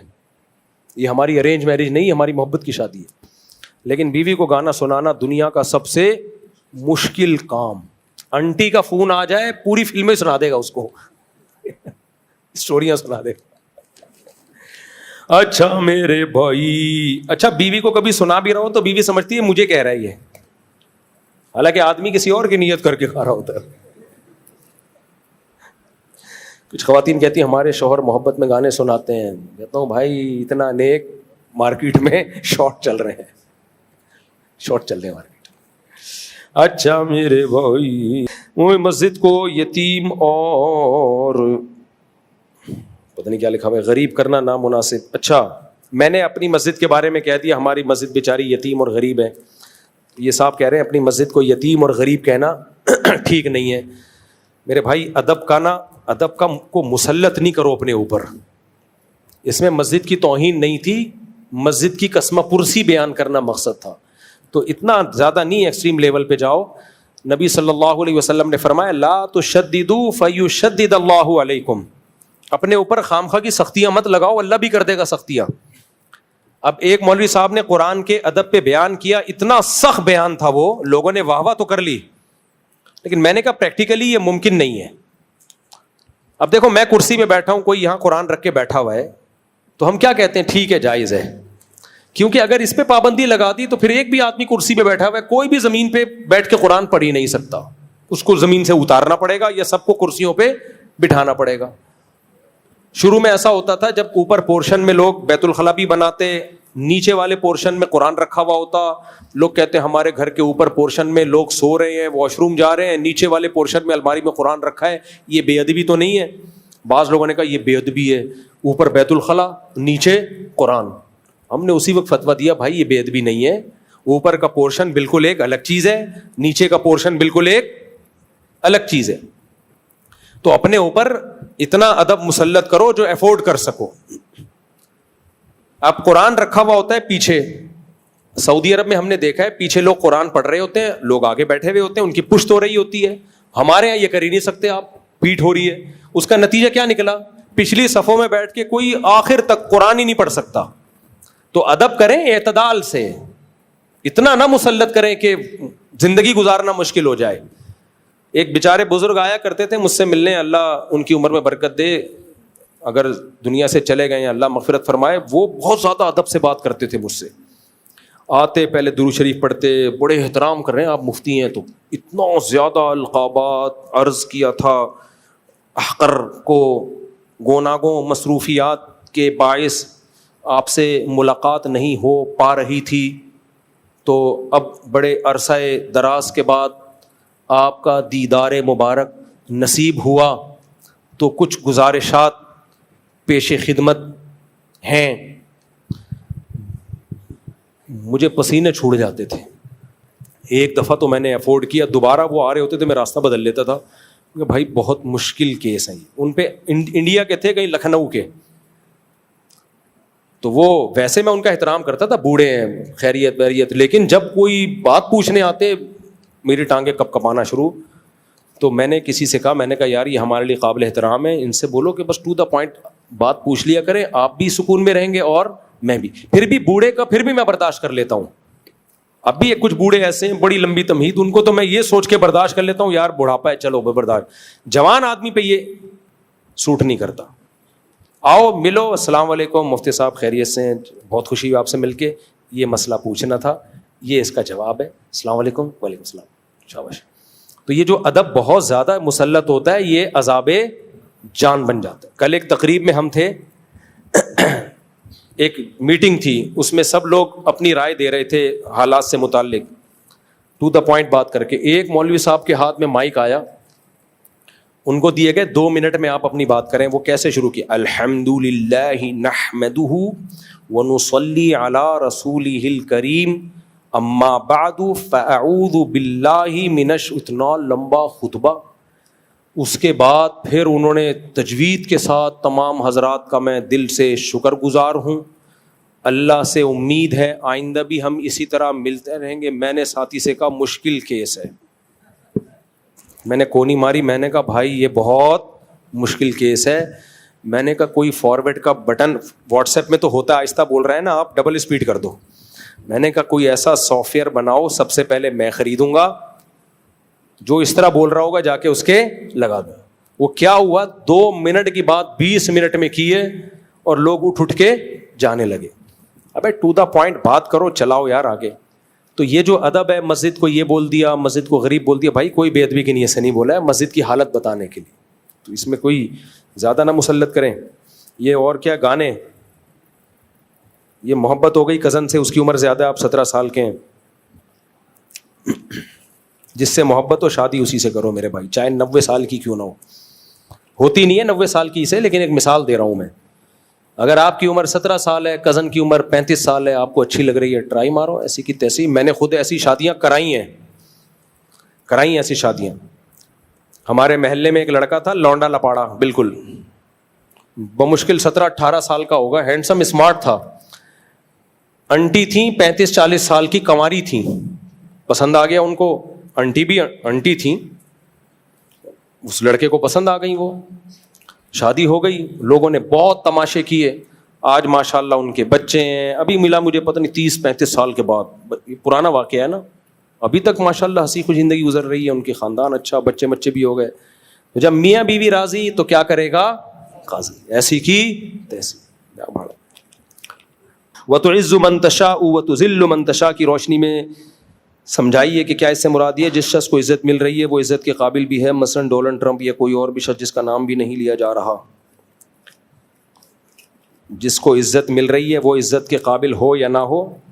ہمارے ملک کو عزت مل رہی ہے, شخصیات کو نہیں دیکھا جاتا, اس کے پیچھے کنٹری کو دیکھا جاتا ہے. اگر آپ کا آرمی چیف سے اختلاف ہے 100 دفعہ کریں آپ اختلاف, جیسے ہمارا جنرل مشرف سے اختلاف تھا, آپ 100 دفعہ کریں. لیکن ابھی جو آرمی چیف کو عزت مل رہی ہے تو چیف کی وجہ سے نہیں. ڈونلڈ ٹرمپ, عاصم منیر نہ ڈونلڈ ٹرمپ کا کوئی بہنوئی ہے نہ سالہ ہے, ابھی مل رہی ہے پاکستان کی وجہ سے. اگر آرمی چیف کوئی اور ہوتا تو بھی ملتی, مشرف ہوتا تو بھی ملتی, باجوہ ہوتا تو بھی ملتی. تو ایک آرمی چیف کو نہیں دیکھا جاتا, اس کے پیچھے کنٹری کو دیکھا جاتا ہے. تو اس لیے میں کہہ رہا ہوں کہ مثبت سوچنا سیکھو. اور ویسے بھی جب باجوہ تھا, جنرل باجوہ, تو یہ ہمارے سیاسی لیڈروں کی یہ مسئلہ ان کے ساتھ یہ ہے کہ جب فوج آپ کو فیور کر رہی ہو تو زندہ باد، وہ ہمارا باپ ہے. جب آپ کے اگینسٹ ہو تو یہی ملک کو کھانے والے بھی یہی ہیں، بنگلہ دیش توڑنے والے بھی یہی ہیں، بھٹو کو لٹکانے والے بھی یہی ہیں، سب کچھ یہی کر رہے ہیں. کل جو مسلم لیگی فوجیوں کے خلاف باتیں کر رہے تھے آج کر رہے ہیں؟ بولو نا. نہیں کر رہے. آج جو پی ٹی آئی والے فوج کے خلاف بول رہے ہیں کل بول رہے تھے. عمران خان کی تقریریں کہ آرمی چیف ہمارا باپ ہے. میں پھر بھی کہہ رہا ہوں فیور کرو، آپ 100 دفعہ فیور کرو، پی ٹی آئی کو بھی کرو، جے یو آئی کو بھی کرو، لیکن بھائی یہی سیاسی لیڈر یہ بھی تو پینترے بدلتے ہیں نا، یہ بھی تو پینترے بدلتے ہیں. تو ہم پینترا نہیں بدل رہے. ہماری ایک ہی دعوت ہے شروع سے، سب سے پہلے ہم نے کنٹری کو دیکھنا ہے. ہمیں باجوہ یہاں سے منیر سے لینا دینا کچھ بھی نہیں ہے، ہمیں کنٹری سے لینا دینا ہے. تو کنٹری کے مفاد میں کوئی کام ہوگا تو ہم فیور کریں گے، کنٹری کے اگینسٹ ہوگا تو ہم فیور نہیں کریں گے. جب اگینسٹ تھا تو ہم فیور نہیں. جنرل مشرف نے جو فضائی اڈے پاکستان کو کے امریکہ کے حوالے کیے 100% حرام اور ناجائز کام کیا. یہ اس وقت ہم نے ممبر پہ بیٹھ کے بولا کہ یہ غلط ہے، یہ جرم ہے، آپ کسی قوم پہ ظلم کرنے کے لیے اپنے ہوائی اڈے نہیں دے سکتے. تو جو کام غلط ہے اس کو غلط کہا جائے گا، لیکن اعتدال کا دامن. آپ کچھ کہہ رہے ہیں میرے بھائی؟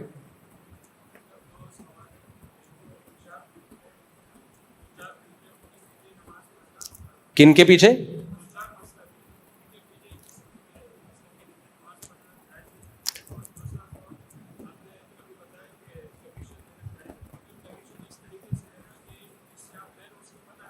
نہیں پھر جائز نہیں ہے ایسے کمیشن لینا کہ جس سے لے رہے ہو اس کو پتا نہیں ہے، وہیں سے کاٹ رہے ہو، پھر تو یہ دھوکا ہے نا. اور پہلا کیا سوال تھا؟ سوری. ہاں، مسلک کسی دوسرے مسلک کے پیچھے نماز پڑھنا، جب تک کسی مسلک میں شرک یا کفر نہ ہو تو اس کے پیچھے نماز جائز ہے. ابھی ٹیلی ویژن کے ایک پروگرام میں قاری خلیل الرحمان بیٹھے ہوئے ہیں اور ساتھ میں وہ بیٹھے ہوئے ہیں جو بریلویوں کے ہیں نا، مفتی حنیف قریشی صاحب بیٹھے ہوئے ہیں، اور بھی 2-4 لوگ بیٹھے ہوئے ہیں.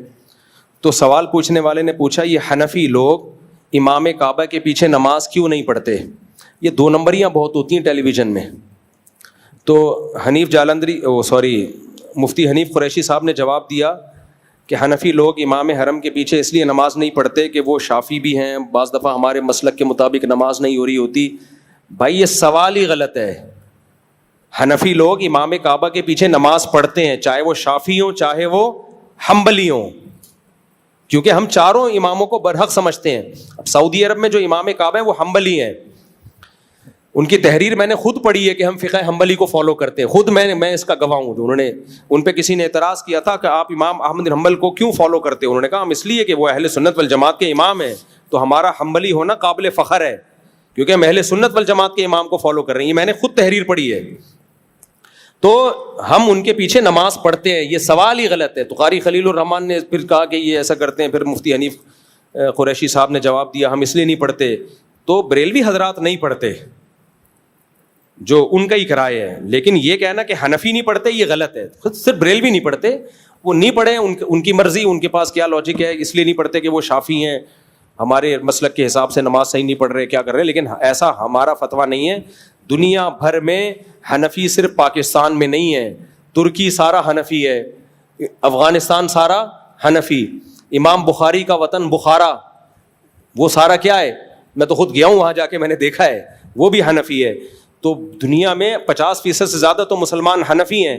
وہ سارے امام کعبہ کے پیچھے نماز پڑھتے ہیں، نماز پڑھنے کو جائز قرار دیتے ہیں. بلکہ ہم تو یہاں تک براڈ مائنڈیڈ ہیں کہ احناف کی رائے میں 1 رکعت وتر جائز نہیں ہے الگ سے. اس پہ کیا دلائل ہے میں انشاءاللہ ریکارڈ کرواؤں گا. لیکن پھر بھی ہم حرم میں کہتے ہیں کہ ان کے پیچھے 1 رکعت بھی پڑھ لو، چھوڑ دو اپنا مسلک.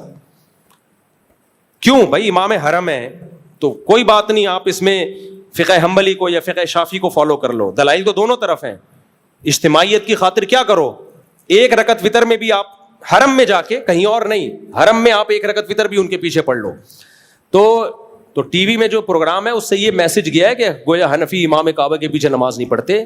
تو سوال کرنے والے نے بھی بددیانتی کی ہے. اور قاری خلیل الرحمان صاحب کو کہنا چاہیے تھا کہ حنفی پڑھتے ہیں، لیکن قاری خلیل الرحمان صاحب کو بھی نا، خلیل الرحمان ہی نام ہے نا، ایک تو میں نام غلط لے رہا ہوتا ہوں، ان کو بھی احناف کی حمایت کرتے ہوئے موت آتی ہے.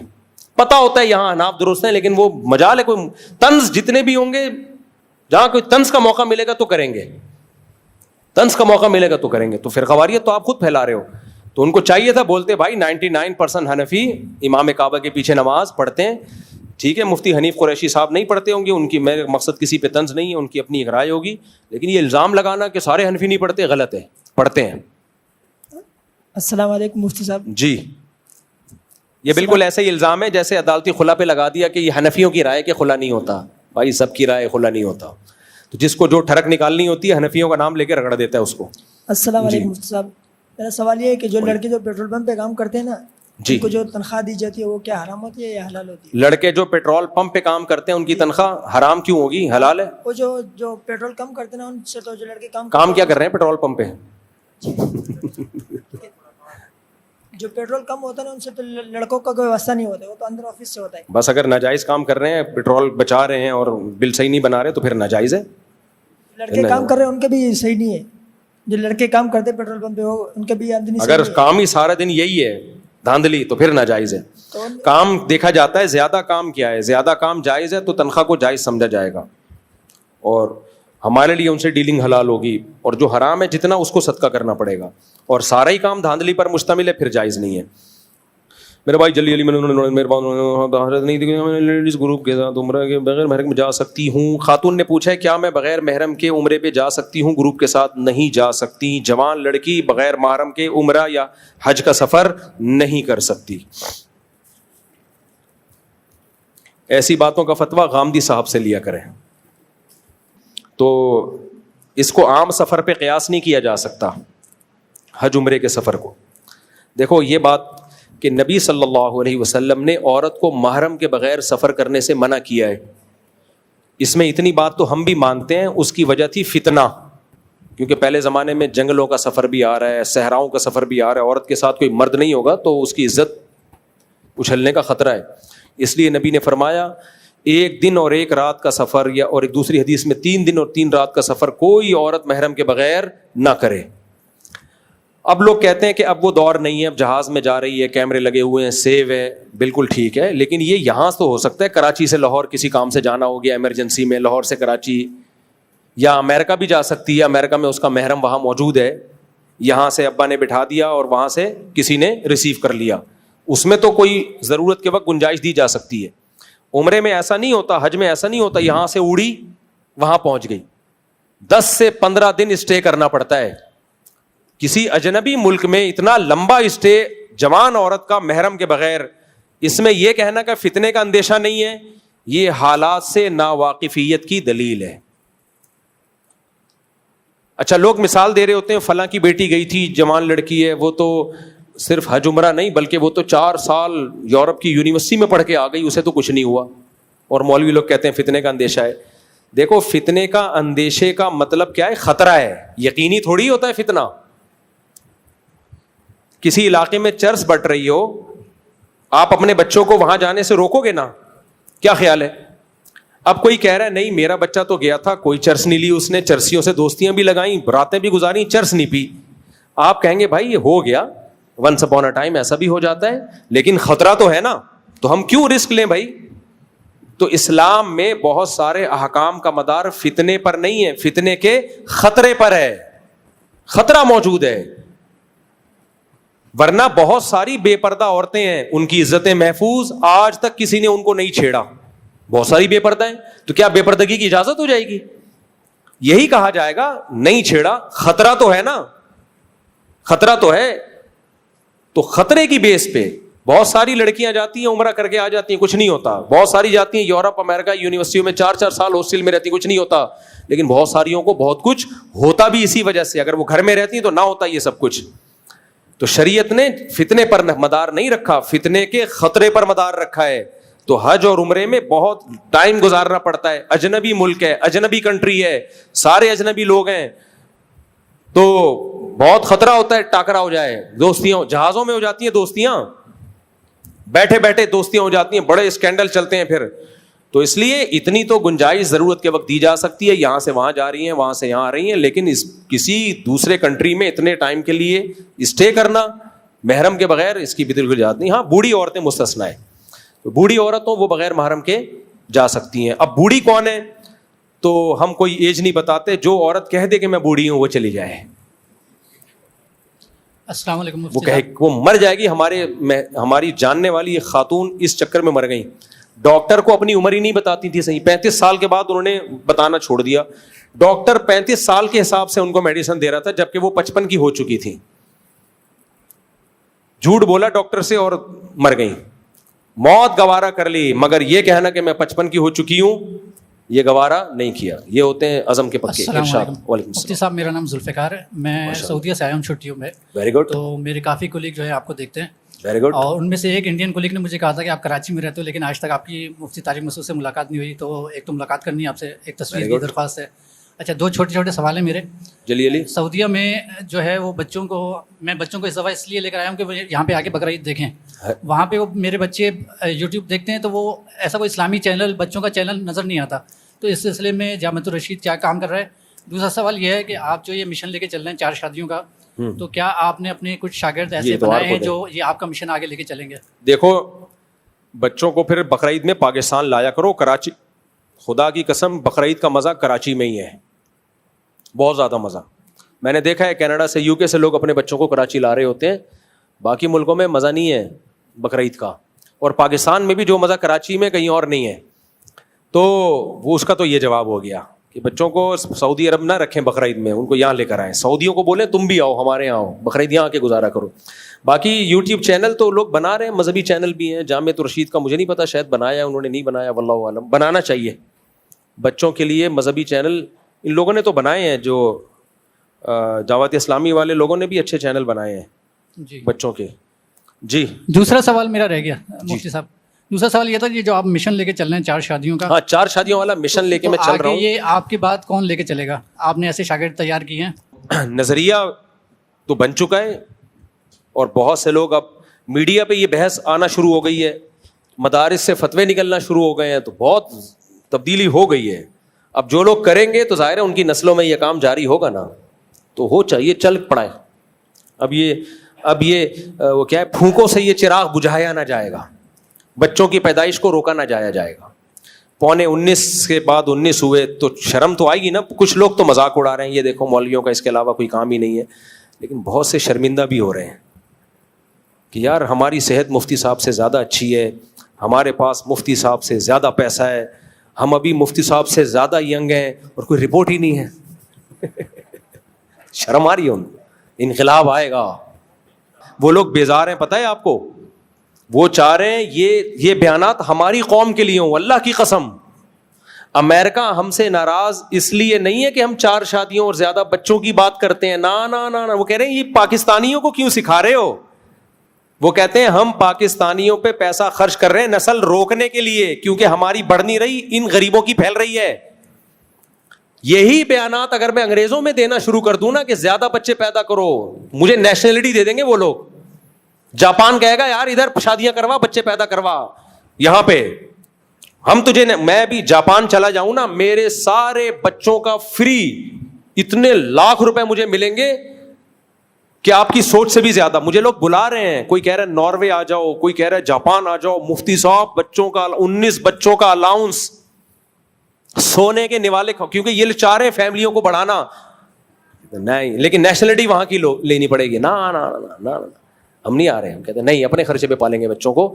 لیکن آپ کو پتا نہیں ہے, ان لوگ وہ چاہتے ہیں کہ ان کا فیملی سسٹم مضبوط ہو, وہ چاہتے ہیں کہ ان کے ہاں گروتھ ریشو بڑھے. ناروے کی فیمیل وزیر اعظم تھی جب میں نے ناروے کا سفر کیا ہے, میرے جانے سے چند دن پہلے اس نے بیان دے دیا تھا کہ ناروے کی خواتین کو کہا تھا کہ بچے زیادہ پیدا کرو, بچے بڑھاؤ. اس پہ عورتوں نے اس کے خلاف احتجاج کیا کہ تو کون ہوتی ہے ہمیں مشورہ دینے والی. وزیر اعظم کی بے عزتی کر دی انہوں نے. وہ تو چاہ رہے ہیں. میں نے جرمنی میں جب بیان کیا نا تو ایجنسی والوں نے, وہاں کی خفیہ ایجنسی نے ہوسٹ کو بلا لیا جس نے میرا بیان رکھوایا تھا, اس کو بلایا انکوائری کے لیے. وہ ڈر گیا کہ پتہ نہیں کیا ہو رہا ہے. انہوں نے میرا پورا بیان ریکارڈ کیا تھا. انہوں نے کہا تھا یہ والے بیانات کی ہمیں سوسائٹی کے لیے ضرورت ہے. نہیں آئی میرا خیال ہے بات. تو وہ خوب اچھی طرح سمجھتے ہیں کہ نسل بڑھانا بہت ضروری ہے. وہ آپ لوگ کو جو ویزے دے دے کے بلا رہے ہیں, غریبوں تمہیں کیوں بلا رہے ہیں؟ اس لیے کہ ان کے پاس بندہ نہیں ہے. ہم جیسے نالائقوں کو بلا رہے ہوتے ہیں, آؤ یار بندہ شارٹ ہے مارکیٹ سے. تو ان کے پاس نہ فوج میں افراد ہیں, نہ فیکٹریوں میں ملازمین ہیں, بندہ نہیں ہے, سب کچھ ہے, بندہ اس مارکیٹ سے کیا ہے, شارٹ. تبھی ہمارے مزے ہیں وہاں جا کے کما کے یہاں بھیجتے ہیں ہم لوگ, تو ان کی ترقی سے کو ہم کیش کرا رہے ہیں. تو اس لیے ان کو ان بیانات کی ویلیو کا اندازہ ہے, آپ کو اندازہ نہیں. لیکن وہ یہ کہتے ہیں اس قوم کو مت لگاؤ شادیوں پہ, بچوں پہ, یہاں کے لیے فیملی پلاننگ روکو, کیونکہ دشمن کہتا ہے میرے نہیں بڑھ رہے تو دشمن کے بھی نہ بڑھیں. ایشیائی ملکوں کے لیے کہتے ہیں رکواؤ ان کی نسلیں. ارشاد, بس آخری سوال بھائی پہ چھٹی. السلام علیکم. ان سے پہلے آ جائیں, انہوں نے پہلے پوچھا ہے, یہ پہلے جلدی جلدی جلدی اسپیڈ. اب ماشاء اللہ ماشاء اللہ, عبد السبحان, دل سے دعا ہے اللہ تعالیٰ آپ کے بچے کو نیک صالح بنائے, حافظ قرآن بنائے, عالم بعمل بنائے.